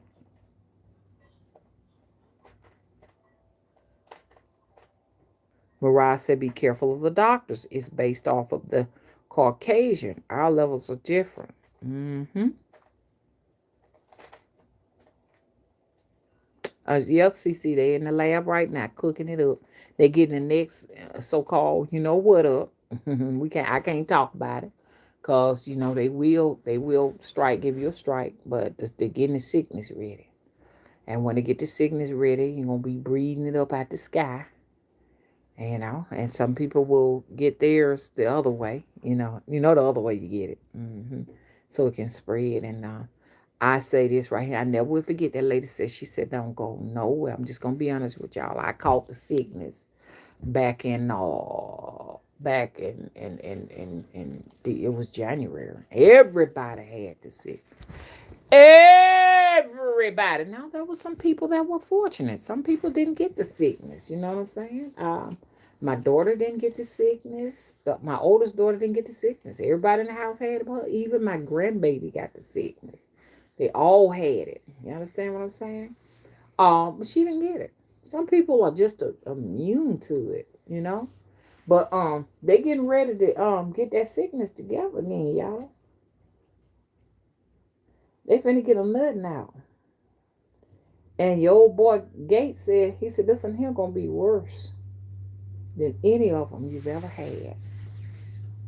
So what I found was interesting is that Christmas, everybody got together. Not everybody, but a lot of people got together. And then after that, everybody had the sickness. I mean, places were like closed down around here. Post offices closed, had to drive way for pharmacies closed. I'm like, oh, goodness. Well, they ready to do this again. And I never will forget, there was a lady on TikTok. She said, y'all go nowhere. And I can't even find her because I said, this woman is an oracle showing up. She said, don't go nowhere. Don't go to no Christmas parties. Don't go to no Thanksgiving. Don't go nowhere. Because she said, this is how they disperse the sickness. So I went Christmas. I went Thanksgiving. See what I'm saying? So now here it is now. Easter coming. Easter. Fifth wave. Brand new grade. I said, some people say it's fourth wave. Well, shit, it's the fourth wave. I'll go with that. Brand new graves. So, fresh dug graves. So, Easter, I ain't going nowhere. I'm going to put my mask on. Get all my things. Do you hear me? And I'm gonna go in my backyard and I'm gonna barbecue. Let me get my backyard cleaned up. I'm gonna barbecue because I think that's what in April sometime. I'm gonna barbecue in my back. Put my little stuff in my pan. I'm gonna barbecue. I'm gonna do a skewer stick of zucchini, yellow pepper, red pepper, onion, little bit of small potatoes. I'm gonna have that, and then I'm gonna have to put some chicken on there now. I'm gonna get my chicken prices together. I'm gonna do me a little thing of chicken now. I'm gonna do me a little bit of some of fish. and my little pan. And I'm going to keep my old ass in my motherfucking house. Mm-hmm. They're going to be ready to hit you probably again come Memorial Day. See, I don't know. They're gonna do it somewhere right in that, but I'm trying to figure this. I'm gonna get this shit figured out. Because I noticed that the sickness has a month to it, August. Okay, because that's right. You know, got hit right around the 4th of July. Hello, and then you got. See what I'm saying? You see how that thing work? August.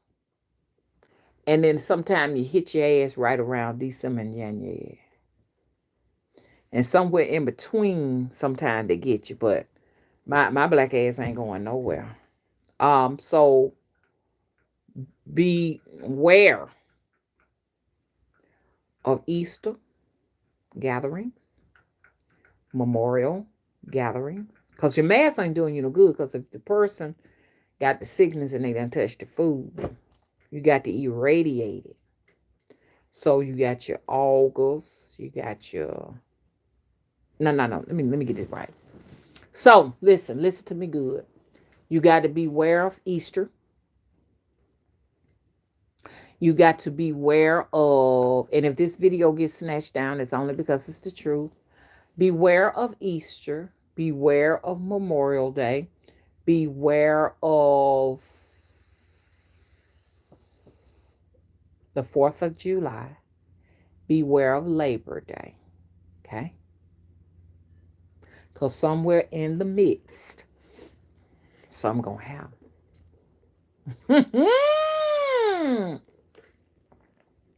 People getting smart. A lot of folks say, I'm at my limitations. I done enough. I ain't doing it no more. Y'all know what I'm talking about. Okay? Some people at their limitation. Hey, Sonya, how you doing?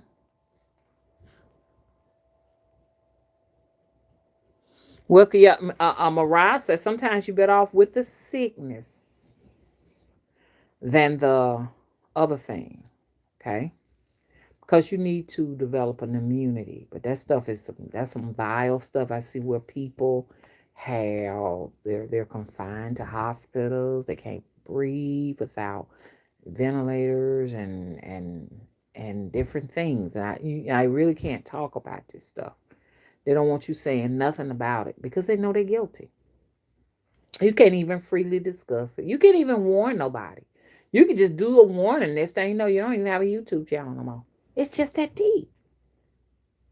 I'm like, this is weird. It's just a sickness. I mean, like, people are trying to figure out a way to protect themselves. Well, you can't do that.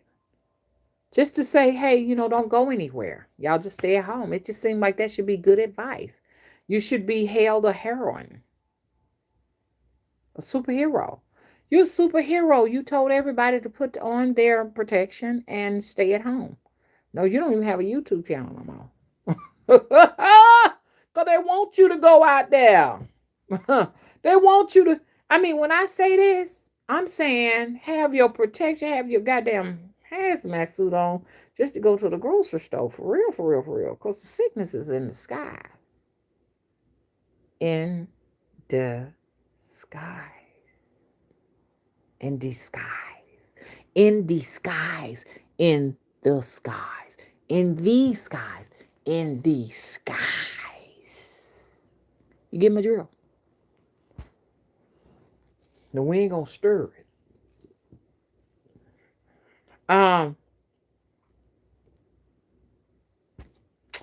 Mariah said a lot of doctors are leaving. They're tired of living the lie. Healthcare isn't to help. Mostly it's to make money. And you know what that means. I can't say too much. Well, healthcare is very expensive. Okay? But preventative measures are cheaper. Because you're going to pay for your health one way or the other. When you try to get out the cheap way, it costs you more. Getting out of the cheap way is not eating your medicine. Getting out the cheap way is I'll take a cheeseburger to fill me up so I won't be hungry. It's cheaper than going out and getting all of the greenery that grows from the earth, the fruit that comes from the earth. You understand? And I mean, just going to eat all this dead stuff. I've saved money. No, you haven't. Because now you've created a problem where you're going to have to be in their system and pay tens of thousands of dollars for your health care. So anyway it goes, you're going to pay.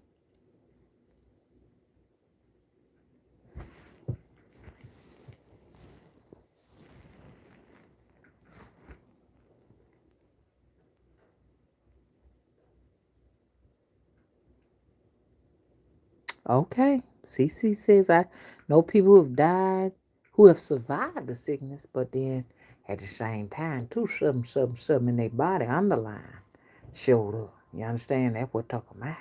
But that's what it's all about because the sickness stays in the body. Now, I would tell you some of the things you can do. You understand? But I'm going to wait a while and I'm going to say something about it because then they'll say, oh, this is medical misinformation. Your channel got to come now. Do you hear me?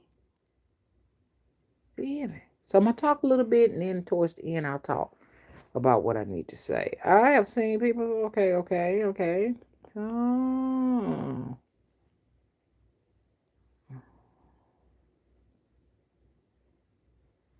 I'm in the chat. Cece says she don't celebrate Easter.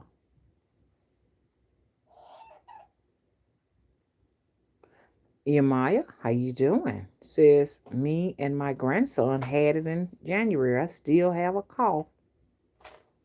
Pardiaco and ECT and mother.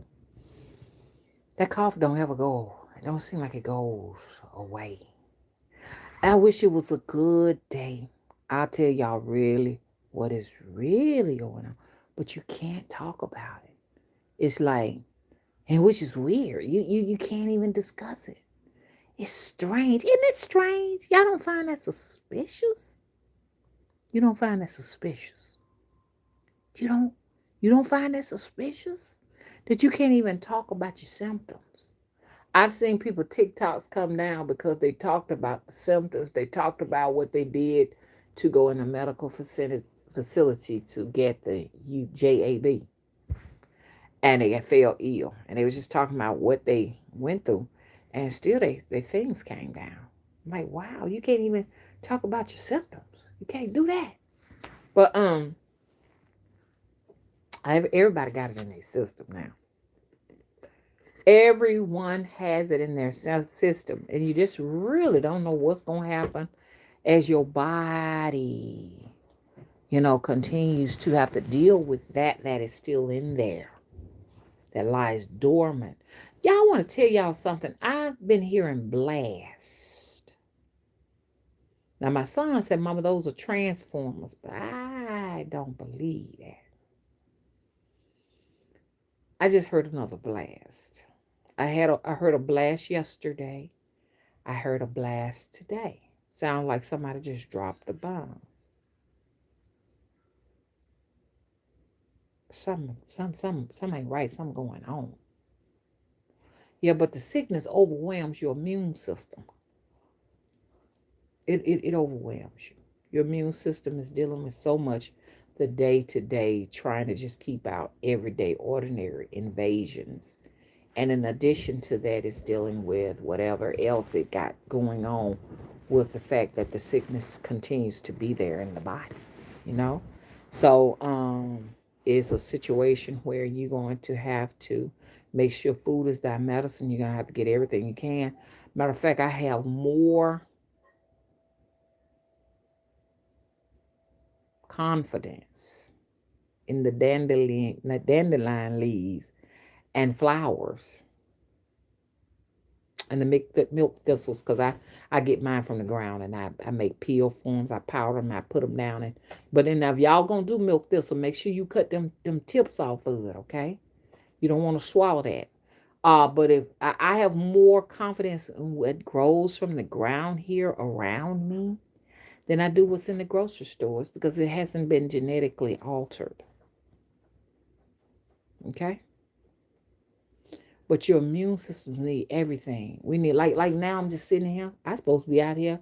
I butt naked standing sitting in the sun because I need the sun to hit and penetrate all my skin. You know, so I can walk out there naked right now. No one pays me attention. No one calls the cops and nothing. I'm just being silly. But seriously, I'm finna get ready to go out there in and now, y'all. I must go now and catch the sun. And I'm advising you all to do it. Catch the sun and start looking at these weeds. That's going to be more beneficial than anything you can get in that grocery store. All of it altered. Matter of fact, they were saying they was trying to find a way to put the inside of the vegetables that grow. That's what they said. They want to change and alter the DNA. Okay, y'all. I experienced a live stream interruption, y'all. I'm back.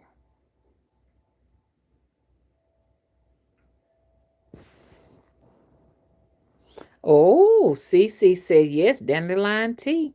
She said one of my grandmas used to make that. She was from Snow Hill, Alabama. And you know what I'm noticing? Now there are people. Look, if you can relate to my teachings, if you can, which I'm just really just talking, but people say they're learning, so I say teaching. If you can relate. Now what's got me coughing now, y'all, is I got my window open and it's blowing that yellow pollen all through my bedroom. You know, we got a red dirt road. It hadn't rained yet. They're waiting on it to rain so it can pack itself down, and it's just blowing in, y'all. But look, people who can relate to me and they don't go back and forth with me to get it are the people in Alabama. So if you find yourself living somewhere else and you're relating to me, it's because you got a Alabama bloodline. You got an Alabama bloodline. Can't no other folks relate to me. Nothing. Georgia can't. Florida can't. South Carolina, North Carolina, Mississippi, Arkansas, and Texas, and Louisiana. I know I'm finna get off of here now because that stuff tearing my throat up. And my eyes be itching around this time, this pollen season thing, and hay, what you call it? Hay fever, ragweed, and all that stuff like that really gets to me. But let me get me a little piece of candy. Oh, had my eyes itching, y'all. I had a lot of eye itching yesterday. And usually what I do is I'll take what you call that stuff? Chlortrimetin. Is it chlortrimetin? Or I have to have it, Zyrtec. Now, usually it would affect my sinuses. But since you know what? It affects my throat, if you get my drift.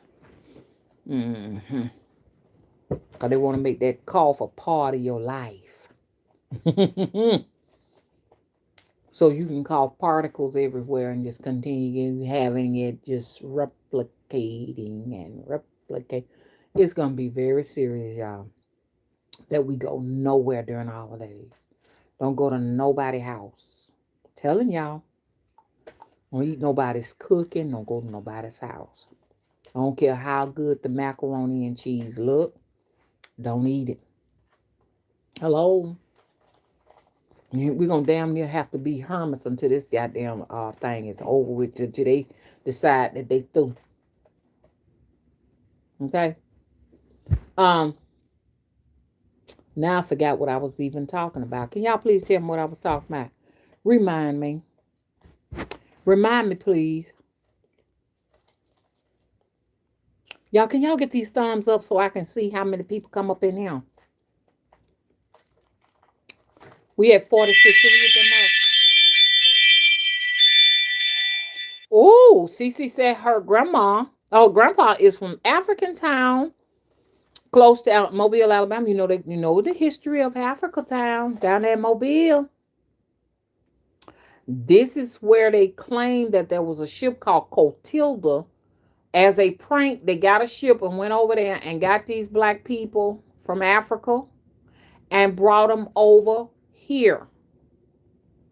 And so those black folks, what they went and did, please y'all stop riding them down that road. You're throwing dust in my house.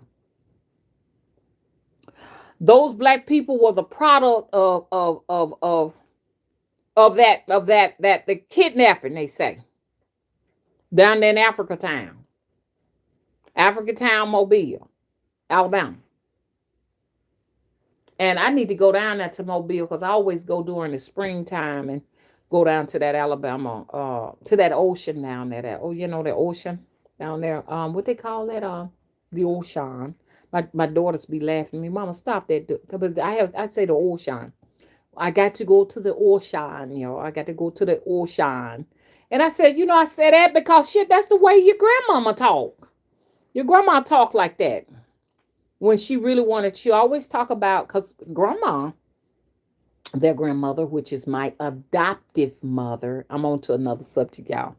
And she about to burn up in this joint. It's hot, y'all. Give me a minute. Let me do something, y'all. Let me do something. So I got this camera down deliberately. And I'm hot. Shoot. Oh, hang on. I had to turn the fan off because the fan make all of this blaring noise like ooh. And I want y'all to hear me clearly. But her mother was a descendant of Jamaica. Now I don't know who was actually from Jamaica, but I just know that she is a product of Jamaica. So I don't know. I don't know if the mother was from there. I don't know if her great grandma was from there, but somebody was from there. Because mama did practice a lot of the tradition that her mama practiced. And what's so cool is I still got her mother's furniture in my living room. That burgundy velvet set is my adoptive mother's sofa that she bought in the 1930s because they like really, really nice things. You know what I'm saying? So I was able to preserve that, even though the moths have eaten a little bit of this and a little bit of that. But we're talking about 1930s, 40s. So that set is like, come on now. Come on. 40, 50, 60, 70, 80, 90, 2000. Just the sofa set 70-something years old. It's still in my living room. Now, when my mom had it, it had no moth eating in it. When I got it and brought it here, it's got like a few it got some tears in it, and it's got a few moth things going on in it. But I'm going to hold on to it till it turns into a raggedy mush of nothing, because I do believe that my grandmother, which I don't know, her powers are with me. I do know her name. Her name was Annie Mae Payette. Now y'all don't, I don't mind my good people looking it up, but you got some folks that'll look it up and start calling on Annie Mae and everything. But yes, she is of Jamaican descent. Now I don't know her maiden name. That is her name in marriage. That's her name in marriage. I don't know her maiden name, But mama would always collect the first rain in May.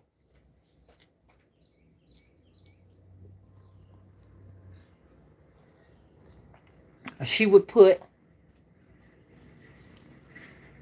here comes the mail folks. Is it the mail people? That's somebody going fishing. Y'all, the sun out so pretty here. The men got their little boats and stuff on their little trailers. They're going down there to the river and stuff. I want to go to the river so bad and catch some fish, but I don't know. I done done it since a child. I am not good with catching fish. When my brother-in-law was living here, but he done moved to San Diego. You might be watching right now. I sure appreciate you teaching me all you could, but I would always catch lots of fish because he knew how to put it on the pole and everything. Y'all, story time, random story time. I'm going all over the place. But Mama would catch the first rain water in May. It had to be the first rain water.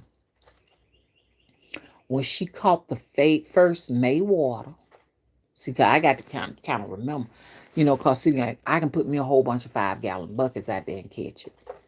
Okay, she would bring it in and she would wash our heads in that water. Man, our hair would just grow. She'll make us drink it too. You know what I'm saying? And our nails were so pretty, and our skin and stuff was pretty. And we were little dark girls, and my adopted mother was light skinned. She was just taking when our skin got when when we would drink it and everything, we would she would put oil on our face. I don't know if y'all remember them times and stuff like that. They go way back. They felt like all little bitty dark children had to have like oil. Some of the kids' parents would put grease on their face and stuff like that. And that preserved my skin to this very day, but I didn't keep it up. And it's good, to put some oil on your little skin and everything because it prevent rashes and things of that nature, those type of things. So she would also take the water because she would have a lot of it. She'd just be collecting it. We did it every year. She would also clean things down with it. With the May water, she would. So shout out to Mama.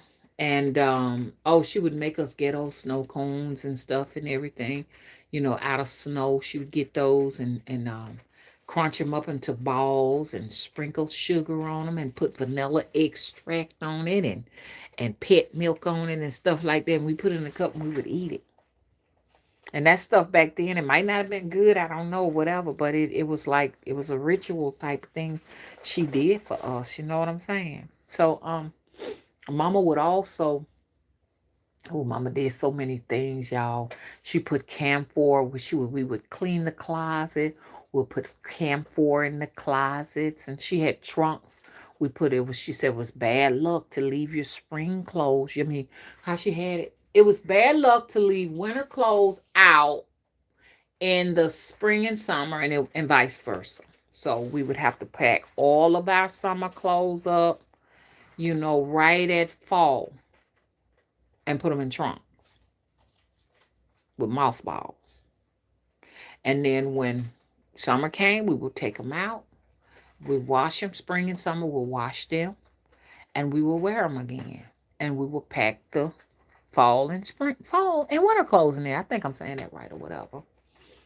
And she would make all the greases and ointments, when she didn't have time to make the greases and ointments for our hair,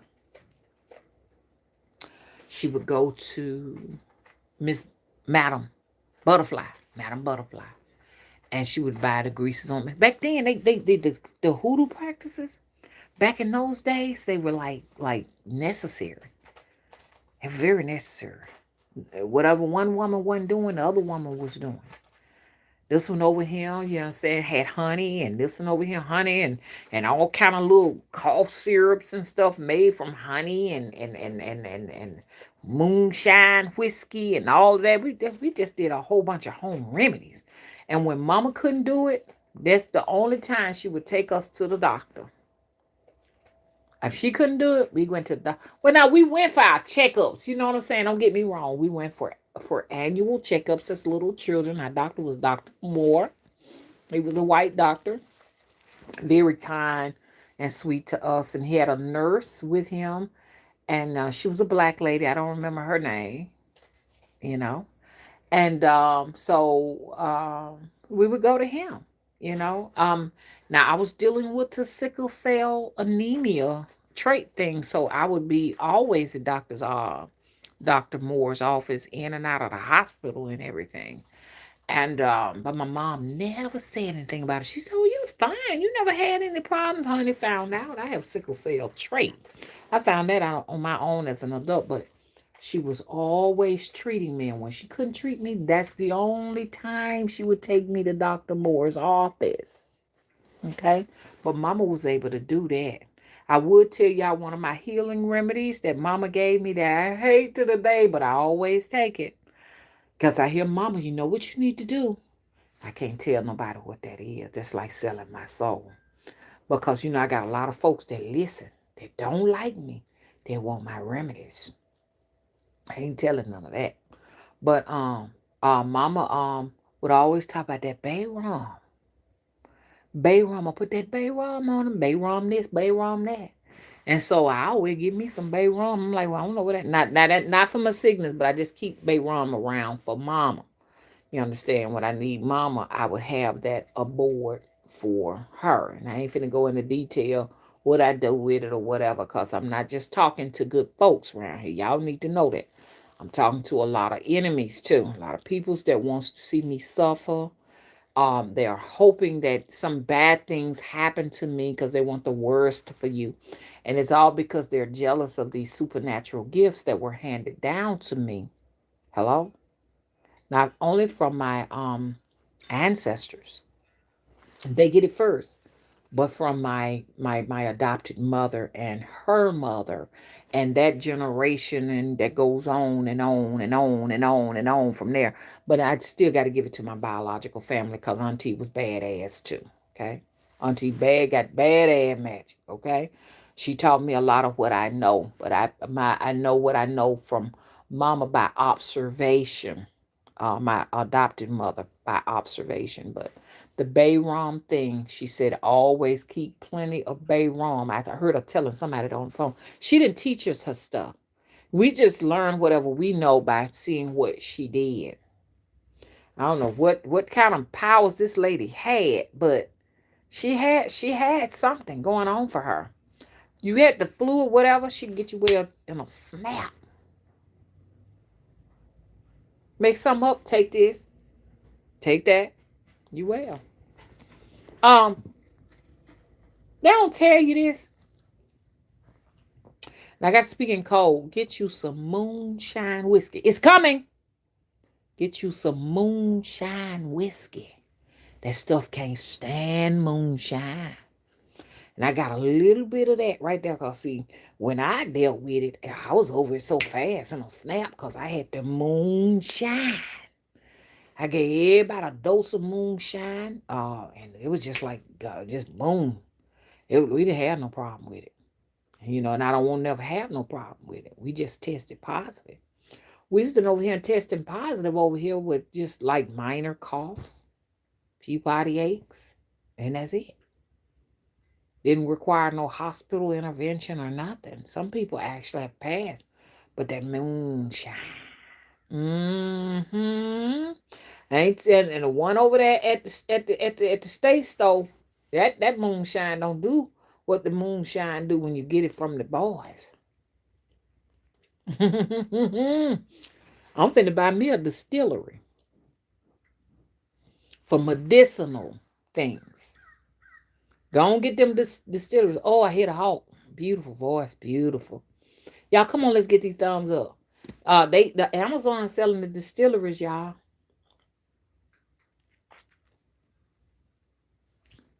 Amazon is selling the distilleries. If y'all know what a distillery is, I think the distillery was like 200 and something. So what I want to do is cover the porch, the deck back there. And I want to make it into a kitchen, an outdoor kitchen.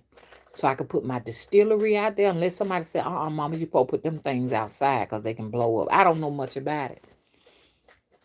But I want to get me one of those.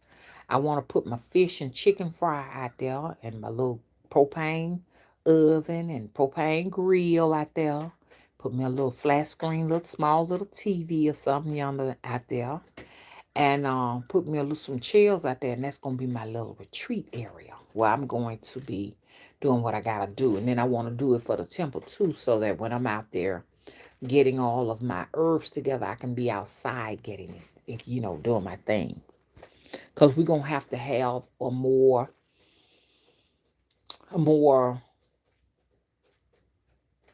bond or closer relationship with the outdoors, because that's what we're going to be cooking if the shit hit the fan. Y'all know what that hawk mean. Y'all hear. That hawk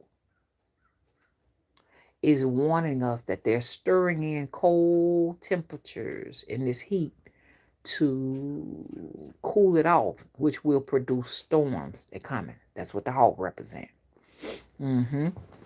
It'd be warning us. That hawk, anytime you hit a hawk, know that the hawk coming there with a warning. He trying to tell you. You understand? Because he know what time it is. He know what's going on. Or she. They know what's going on. Y'all hear? Sounds so beautiful. What else I need to tell you? So that's what you gonna need for that, cause folks who drank the moonshine, they don't never get sick.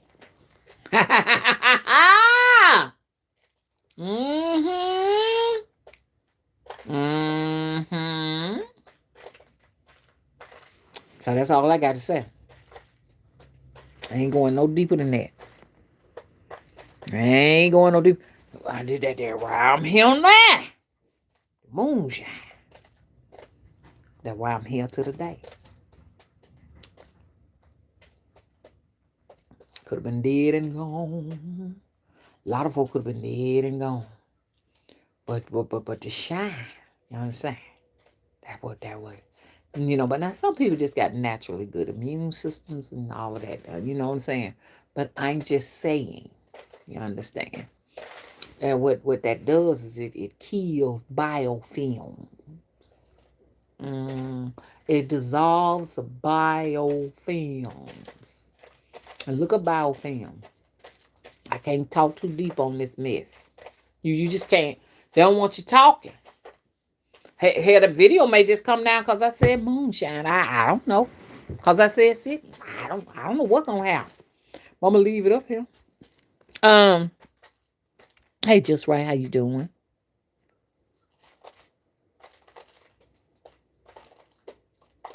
Good. Luxury Hippie says something told me to get some cast iron, so I bought a few pots.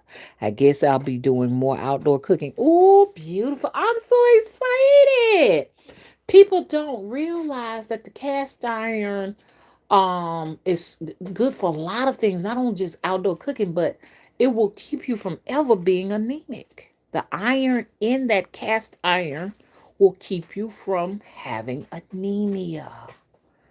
Mama would always cook her cornbread in a cast iron skillet. Yes, she would. Go to the doctor. We never had any problems with anemia. Matter of fact, my blood countlets be too high, which is still not good, because I cook in a cast iron skillet. I'm getting too much iron. Do you hear me? Even with my children, I would always cook cast iron skillet. Mama also fried her chicken in the cast iron skillet too. Meaning she had those deep well cast irons, and I got them too. You just have to be real careful. You don't use nothing too abrasive in them and stuff like that. You have to keep oil inside of them to preserve them, because I got quite a few myself. But I want to get me one of those big cauldron style with the handle on it, where I could just hang that baby, cross some over that fire. That's what I want to do. Now, this is how grandma and them talk, so y'all just, a lot of folks probably saying what's going on, but I sometimes get in this spirit, you understand, and I just talk like granny and them will talk. They say in that fire.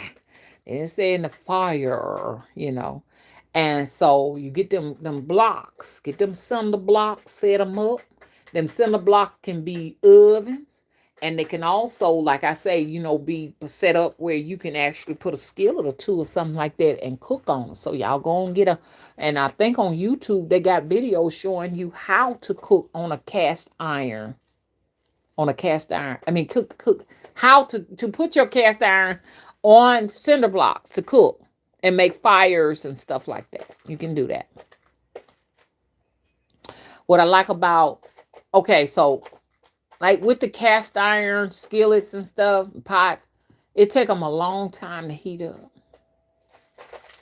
But once they heat up, okay, they stay hot for a long time. So you have to be real careful. Cast iron, if you don't know what it's doing, cast iron pot will burn your food up if you don't know what you're doing. Burn up your cornbread, all that. Mama will put that oil in that cast iron skillet once it get hot. You have to stay there for a long time on that fire before it get hot enough. Then she'll go ahead on and she'll put her oil, cooking oil in there. Sometimes Crisco. If it's a good day, it's Lord. Lord cook the best fried chicken. A lot of people say, "Oh, why my fried chicken don't come out like that?" Because when you cooking that crispy fried chicken, you don't use cooking oil. You use lard. And lard getting hard to find, which ain't nothing but whole fat. That cooks the best fried chicken. And they back in the day, mama and them would use argo starch. Argo starch with just a little bit of flour. See, a lot of people using flour, but flour ain't as good as it used to be, and make your chicken so hard you can't bite it. You be about breaking all your teeth and have to go to the dentist and get more and more crowns. But that light, fluffy, crunchy chicken, baking soda, and it got to be food grade. Don't get that baking soda Armor, whatever, because they put all kind of stuff in there, aluminum and all that they know poisonous for you, because they don't want you to be well. Don't buy them. Get food grade baking soda and use that on your chicken, or that argo starch with a little bit of flour. Then you'll get that crunchy chicken like they get over there at churches. And Miss Winter's Chicken and all them different places. And then Kentucky Fried and all of that. You can do it like that then. But just using plain old flour on chicken, hadn't been marinated overnight, cooked in some vegetable oil, you ain't gonna get no good results with nothing like that. And some people will even put Clabber Girl in there, which ain't nothing but baking powder. So you use baking soda, food grade, on your chicken to make it. How did I get on this subject matter? I guess I'm trying to teach you all how to cook outside good fried chicken or something. I don't know why I'm doing that. You know, Mama also would fry ribs. She would fry pork ribs. She'll cut them bone by bone, marinate them, salt, black pepper, and put a little season on there. And she put them once again in that little batter. That batch is not a batter unless you put water in it. And she'll fry them. Ooh, they were so good. Ooh, Lord have mercy. Mashed potatoes. I mean, Mama didn't do instant potatoes. She'd cut them potatoes up. And she'd boil those potatoes down real soft and mash them. That's where the word mashed potatoes came from, because they mashed them. And then she'd add her butter and her pet milk. You know, she used carnation. All that black pepper, salt them down, make that homemade gravy. And that corn, that fried corn she'd make. Mama would take her time and scrape that corn off the cob and then fry that down, you know what I'm saying, with lard. Salt and black pepper. And he do that to them. Shit, matter of fact, they live longer than we did. So what's killing us so soon? Thank y'all. What's killing? Lord ain't never killed nobody. My dad lived to be 80. Mama lived to be 64. Mama came down with cancer. But if she hadn't came down with cancer, she'd have lived a very, very long time. Yeah, Daddy was 80-some years old. And what did he eat? White meat and cornbread with buttermilk.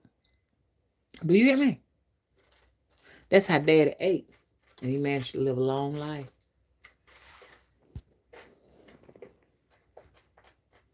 Good. You better hush your mouth, honey.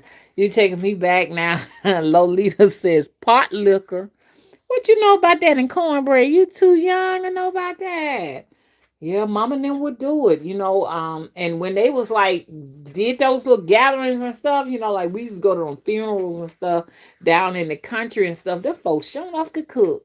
You know what I'm saying? It was sad that the person lost their life, but at the same time, too, we all got together and had a great meal, and Everybody got a chance to catch up on old times and stuff. And them sisters would bring those greens and stuff like that. And you ate everything, even the pot of liquor. Wasn't nothing left, okay? And they would get that cornbread and they pour that pot of liquor over there, what was left.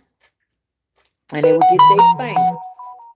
They'd get their fingers, like grandma would say, to get their fingers, and they take that and they mash it and mash it and mash with their fingers, and then they'll put it in their mouth and eat it like that, right from the plate. They ain't have no forks and no spoons. They had forks and spoons, but I'm just saying they would do it like that because, like, going back in the cabin days and stuff, some of them didn't have forks and spoons, and so they used their fingers to eat all of that stuff up like that, whatever. You know what I'm saying? So even though they may not have had the luxuries of having a lot of what old master may have had them planting, like string beans and corn and this, some of these people who had these indentured servants would allow them to have them a little small garden in their backyard. And so greens were one of the easiest things for them to grow. So they would have spinach, they'd have collards, and they'd have turnips. Ain't nothing like some turnip greens, man. Had no good turnip greens and forever, honey. Get them turnip roots and all of that. And they would cook that. And like when they did not throw away anything. They gave the animals the scraps, their dogs and stuff, and their cats and stuff. They gave them the scraps, but really they utilized everything. I mean, so like she was saying, they even had the pot liquor that they put over the cornbread, and even with the um even like if they did when old master slaughtered a hog, let them slaughter a hog, he would let them have in some cases some of the things he didn't want because he just wanted to lean off of it. But, they made the best of what was left and they didn't throw nothing away because they make the hog head cheese out of the brains. They were very resourceful people. They had pig ears. They had pickled pig feet. They had pig feet, boiled pig feet, pigtails. All of that, whole joes, and I grew up with all that stuff. The skin, they didn't get rid of the skin. They took the skin and fried it, and they had skins, which y'all know skins now. They may have a different name for it for back then, but they'd fry that, and the hardest parts of the skins that was tough to eat, they called it crackling. So they take crackling and make crackling bread. This is where they put the tough parts of the skin that was fried and put it in the cornbread. And you had crackling cornbread. And I had some when I was a child. Don't get me wrong, it was good, but that shit made me so goddamn sick. You couldn't pay me to eat a piece of crackling bread. Hell no. Ooh, I was so sick. Went to school just throwing up all over the place. Ooh, I was so sick. I'm getting sick just thinking about when I was sick. Do you know? And another thing will make you sick if I don't know what was going on with that crackling bread, but I never no. Them hog joes shit. I remember the hog joes made a little girl sick. Do y'all know, anybody know what hog joes are? First of all, cause hog head cheese, yes, Lolita, you reaching way. Y'all better listen to her. A souse meat. That's what it was called, souse meat. She's right. I remember, and souse meat was good. I can't eat that now. I can't eat it now. Got high blood pressure, but if I could, I would eat it. But I was young and I wanted to play in the kitchen. I was a grown woman, married, and I was just experimenting on everything. Cause Mama wouldn't let me cook in her kitchen unless she said, okay, you can cook. Cause Mama wanted to just do all the cooking, So, but I would wait till she leave and then I'll go in the kitchen and like when she get up and go off somewhere, and I would go in the kitchen and I'd heat up the skillet and experiment and play with all kind of stuff up in the cabinet. Woo, Mama, you just don't know, Mama. I'd take flour and peanut butter and put them together and roll them up in my hand, put some grease out there and drop them in there and fry them and eat them. You know how kids play in the kitchen and stuff like that. So anyway, so I was a grown woman. I had bought some souse meat, and I said, I'm gonna put this in the skillet and I'm gonna fry it, And I put it in the skillet and fried it, just turned into nothing but grease. Hog head cheese ain't nothing but grease, y'all. Souse meat, as y'all know. Anybody know what hog joes are?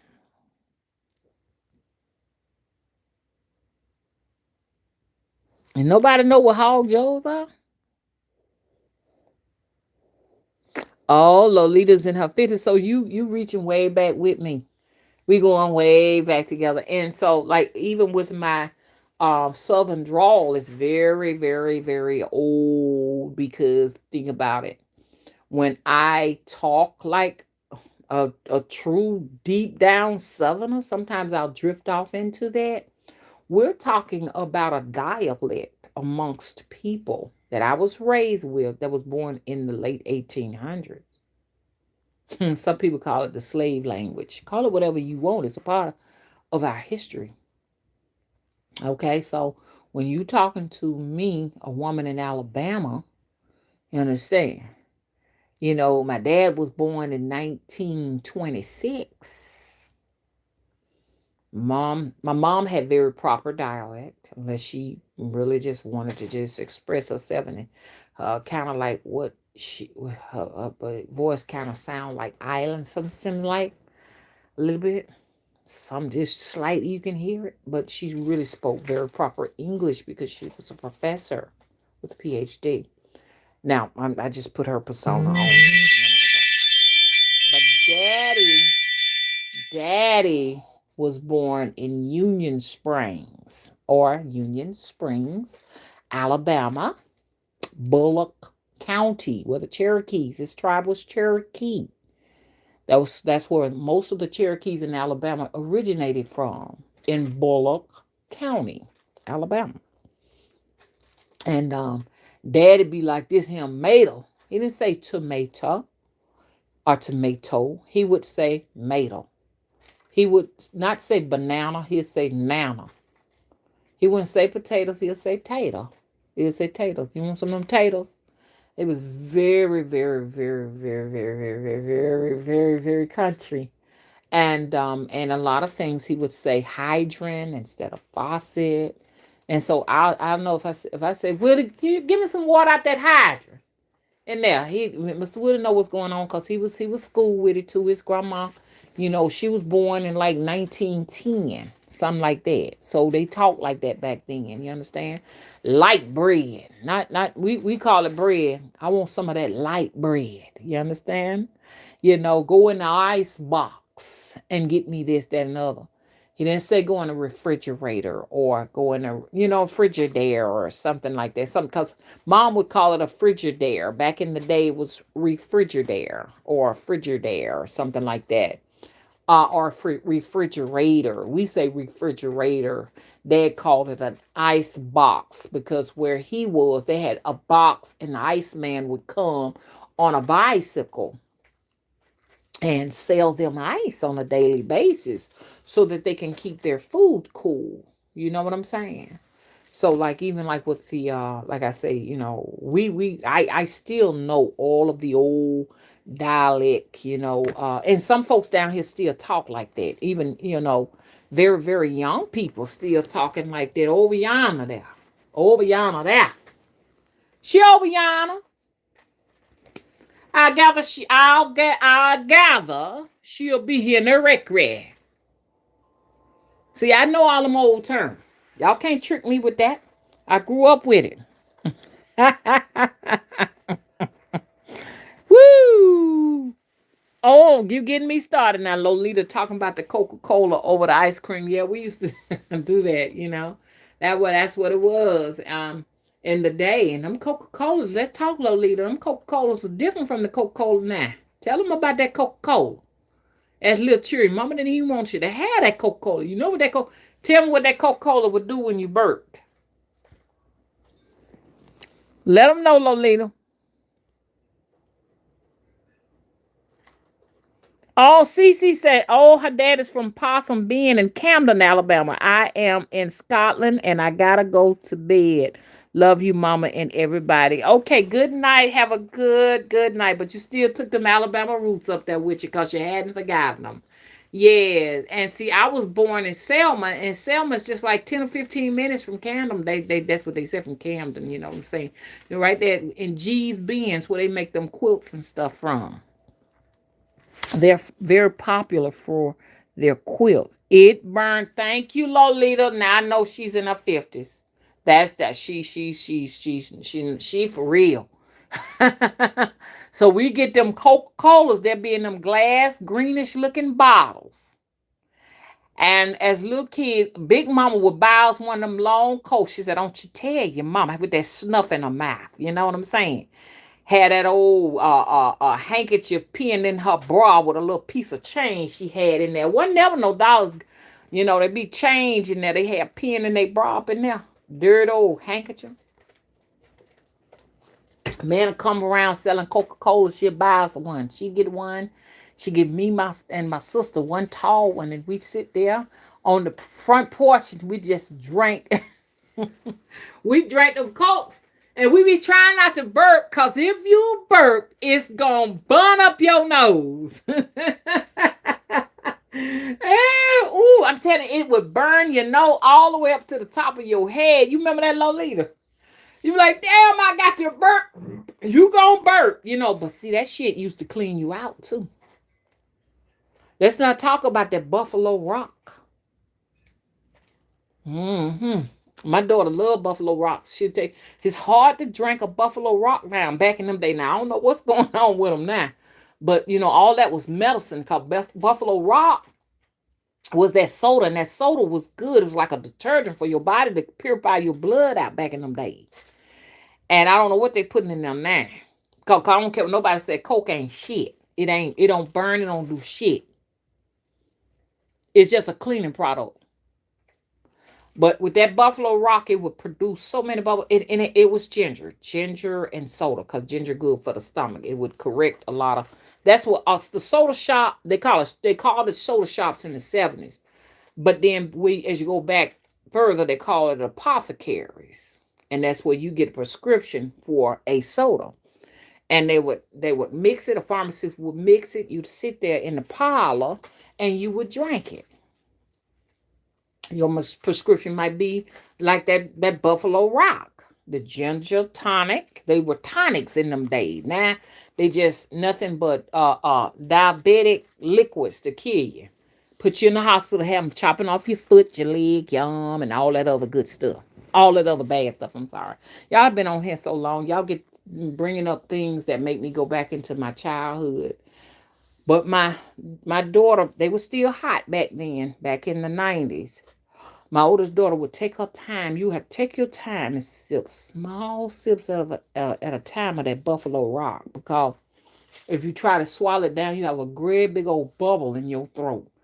And it would be hard to pass. So you just take a teeny sip, let it go down. Take a little tea. See, that's the stuff that they used back in the day when you had a virus, stomach virus, sick on the stomach. They gave you a Buffalo Rock. I can't even find Buffalo Rock no more. And that's why they called it Dr. Pepper. Dr. Pepper was an actual. If I'm not mistaken, I think they had the real true Dr. Pepper had licorice root in it. I don't know what the shit it got in it now. Because you can kind of, now I think it's just flavored. You can taste the flavor of a licorice root, but I believe it's fake. But, that's why they said Dr. Pepper. It was a doctor of your health. You understand? Yeah, you had your lemon lime, which they call it Sprite, but the lemon and the lime with the soda was doing things to help you with your blood circulation and your high blood pressure. But now it's just a recreational drink.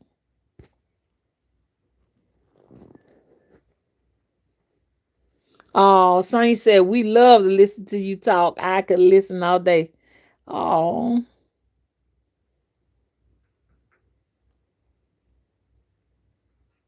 Okay. Lolita said my dad used to work where he made Dr. Pepper. If I remember, he said they put orange juice in it. Ooh, my stomach just growling, y'all. Ooh, I have an order from Amazon. You talking about me? Just right. Yeah, they're using corn syrup in and not NFR, sister. How you doing?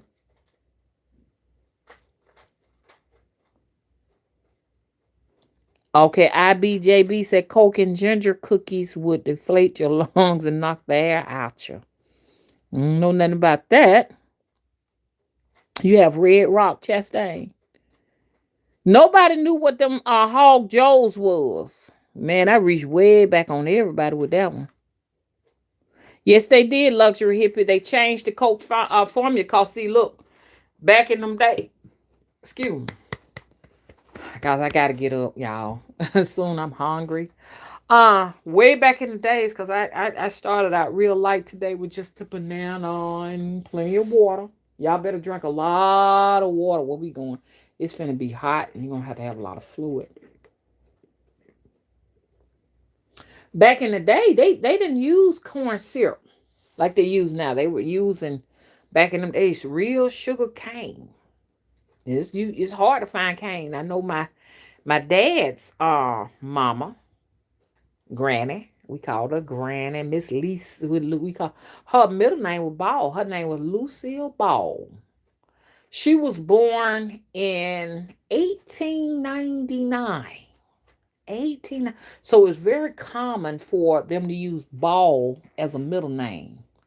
Lucille Ball. I guess it's her middle name. I don't know what makes it. Maybe it was her maiden name. I ain't sure what it was. But her name was Lucille Ball. Folks called her Big Lucy. She was a big old red woman. You know, they called her Big Lucy, whatever. And she, matter of fact, she stood about tall as me. She was a big old lady. Big frame woman. And Granny had did some moonshining and stuff. She had all them old clawfoot bathtubs with corn and stuff in there, soaking in there with stuff covered on it and stuff. We talking about the old fashioned way they used to do it. That was the distillery right there. And she had cane growing all around her house. Sugar cane. Something you can't grow now here. You see what I'm saying? I'm like, how was Granny able to grow that? And she'd had blackberries growing around, muscadines, scubalidines. You know, I don't see that stuff growing. And she had plum trees, the big old plum trees. Those big plums that would be green, and then they'll turn yellow, and then they'll turn red. And she would be making moonshine out of all of that stuff like that. Oh, Granny will tear your ass up. Cause I'm like, I'm saying, shit, she whooping my ass. I don't know you lady be whooping me. And then you be scared because she tell dad that she had to whoop you. Dad, he'll turn around and whoop you like you. I dare you to treat my mama like this. Shit, man, I got stung so many times by Granny. I stayed away from her. You understand? But it were good days where she would hold our hands and talk to us and whatever and everything. But as she got down in the bed, you understand? Then I was on the attack, Granny. I was on the attack. I was out to get you. I was a bad kid, man. I would talk to him any kind of way. So I'm guilty. I am guilty. But I was just a kid. Oh my God. You know, they didn't have to overreact. Um, I was gonna tell y'all some other stuff that Granny would do. You know, she would, hot with us and everything over puddles and stuff like that. But Granny was born in 1899, so I picked up some dialect from her. You know, they were like more or less. I said, Dad family was more less like down to earth type people. You know that you can truly get along with. You know, you don't have to put on this you didn't have to be around a whole lot of boasting and stuff. But when you went to mama family, they were like all boasting. They were like uppity type people and stuff. So, but I liked our mama's family better than I did Granny's family and stuff. But I learned a lot from Granny and them. Granny and them was the kind of people you go out in Granny's garden. She got corn growing. She got all these things growing. So I have that with me now. Whereas when you go on the other side of family, like Auntie and them was trying to teach us how to walk straight, keep our posture up, put books on our heads, trying to teach us how to be socialites. That's what it was going on that side. And I think I've talked enough, you know what I'm saying? And since no one knows what hog jaws is, okay, Lolita know what they are. Hog jaws are the hog's cheeks. That's what I thought, but I did just check to make sure.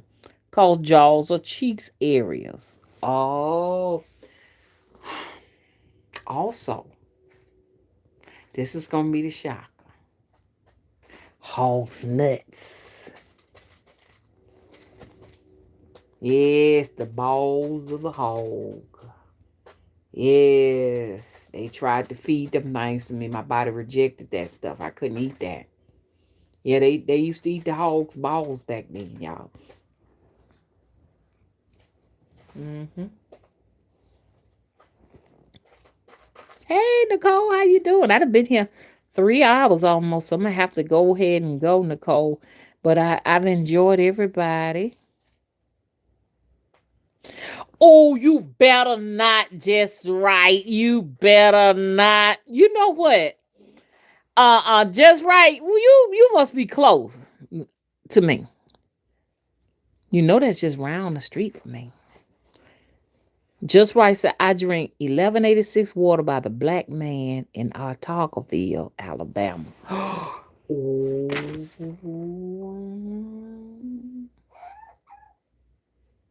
Wow. Thank you for that tip. I'm gonna go over there today. I got a empty jug. Now, I ain't gonna go down there to Artockerville. I go to Artockerville to get down there, to leave Prattville to get down there to Selma to get to the temple. But I was talking to the man who was painting the rooms. I'm getting all the rooms painted over again in the house. It's time, because the soot from your candles can kind of get on them a little bit. You can wipe your ceilings and walls down oh so much, but then after a period of time, you have to have your walls repainted and your floors, everything got to be moved and mopped on the floors and stuff, because that soot gets everywhere. But y'all, I gotta go, y'all. I got a very, very important call here, so I know I'm gonna have to go, y'all. This call is very, very, very, very, very, very important. Um, I'm gonna have to go. But anyway, I was gonna say it's an artesian well for me, and I'll start back later. Thank y'all so much for coming out. Okay, please rate and subscribe. I appreciate you all.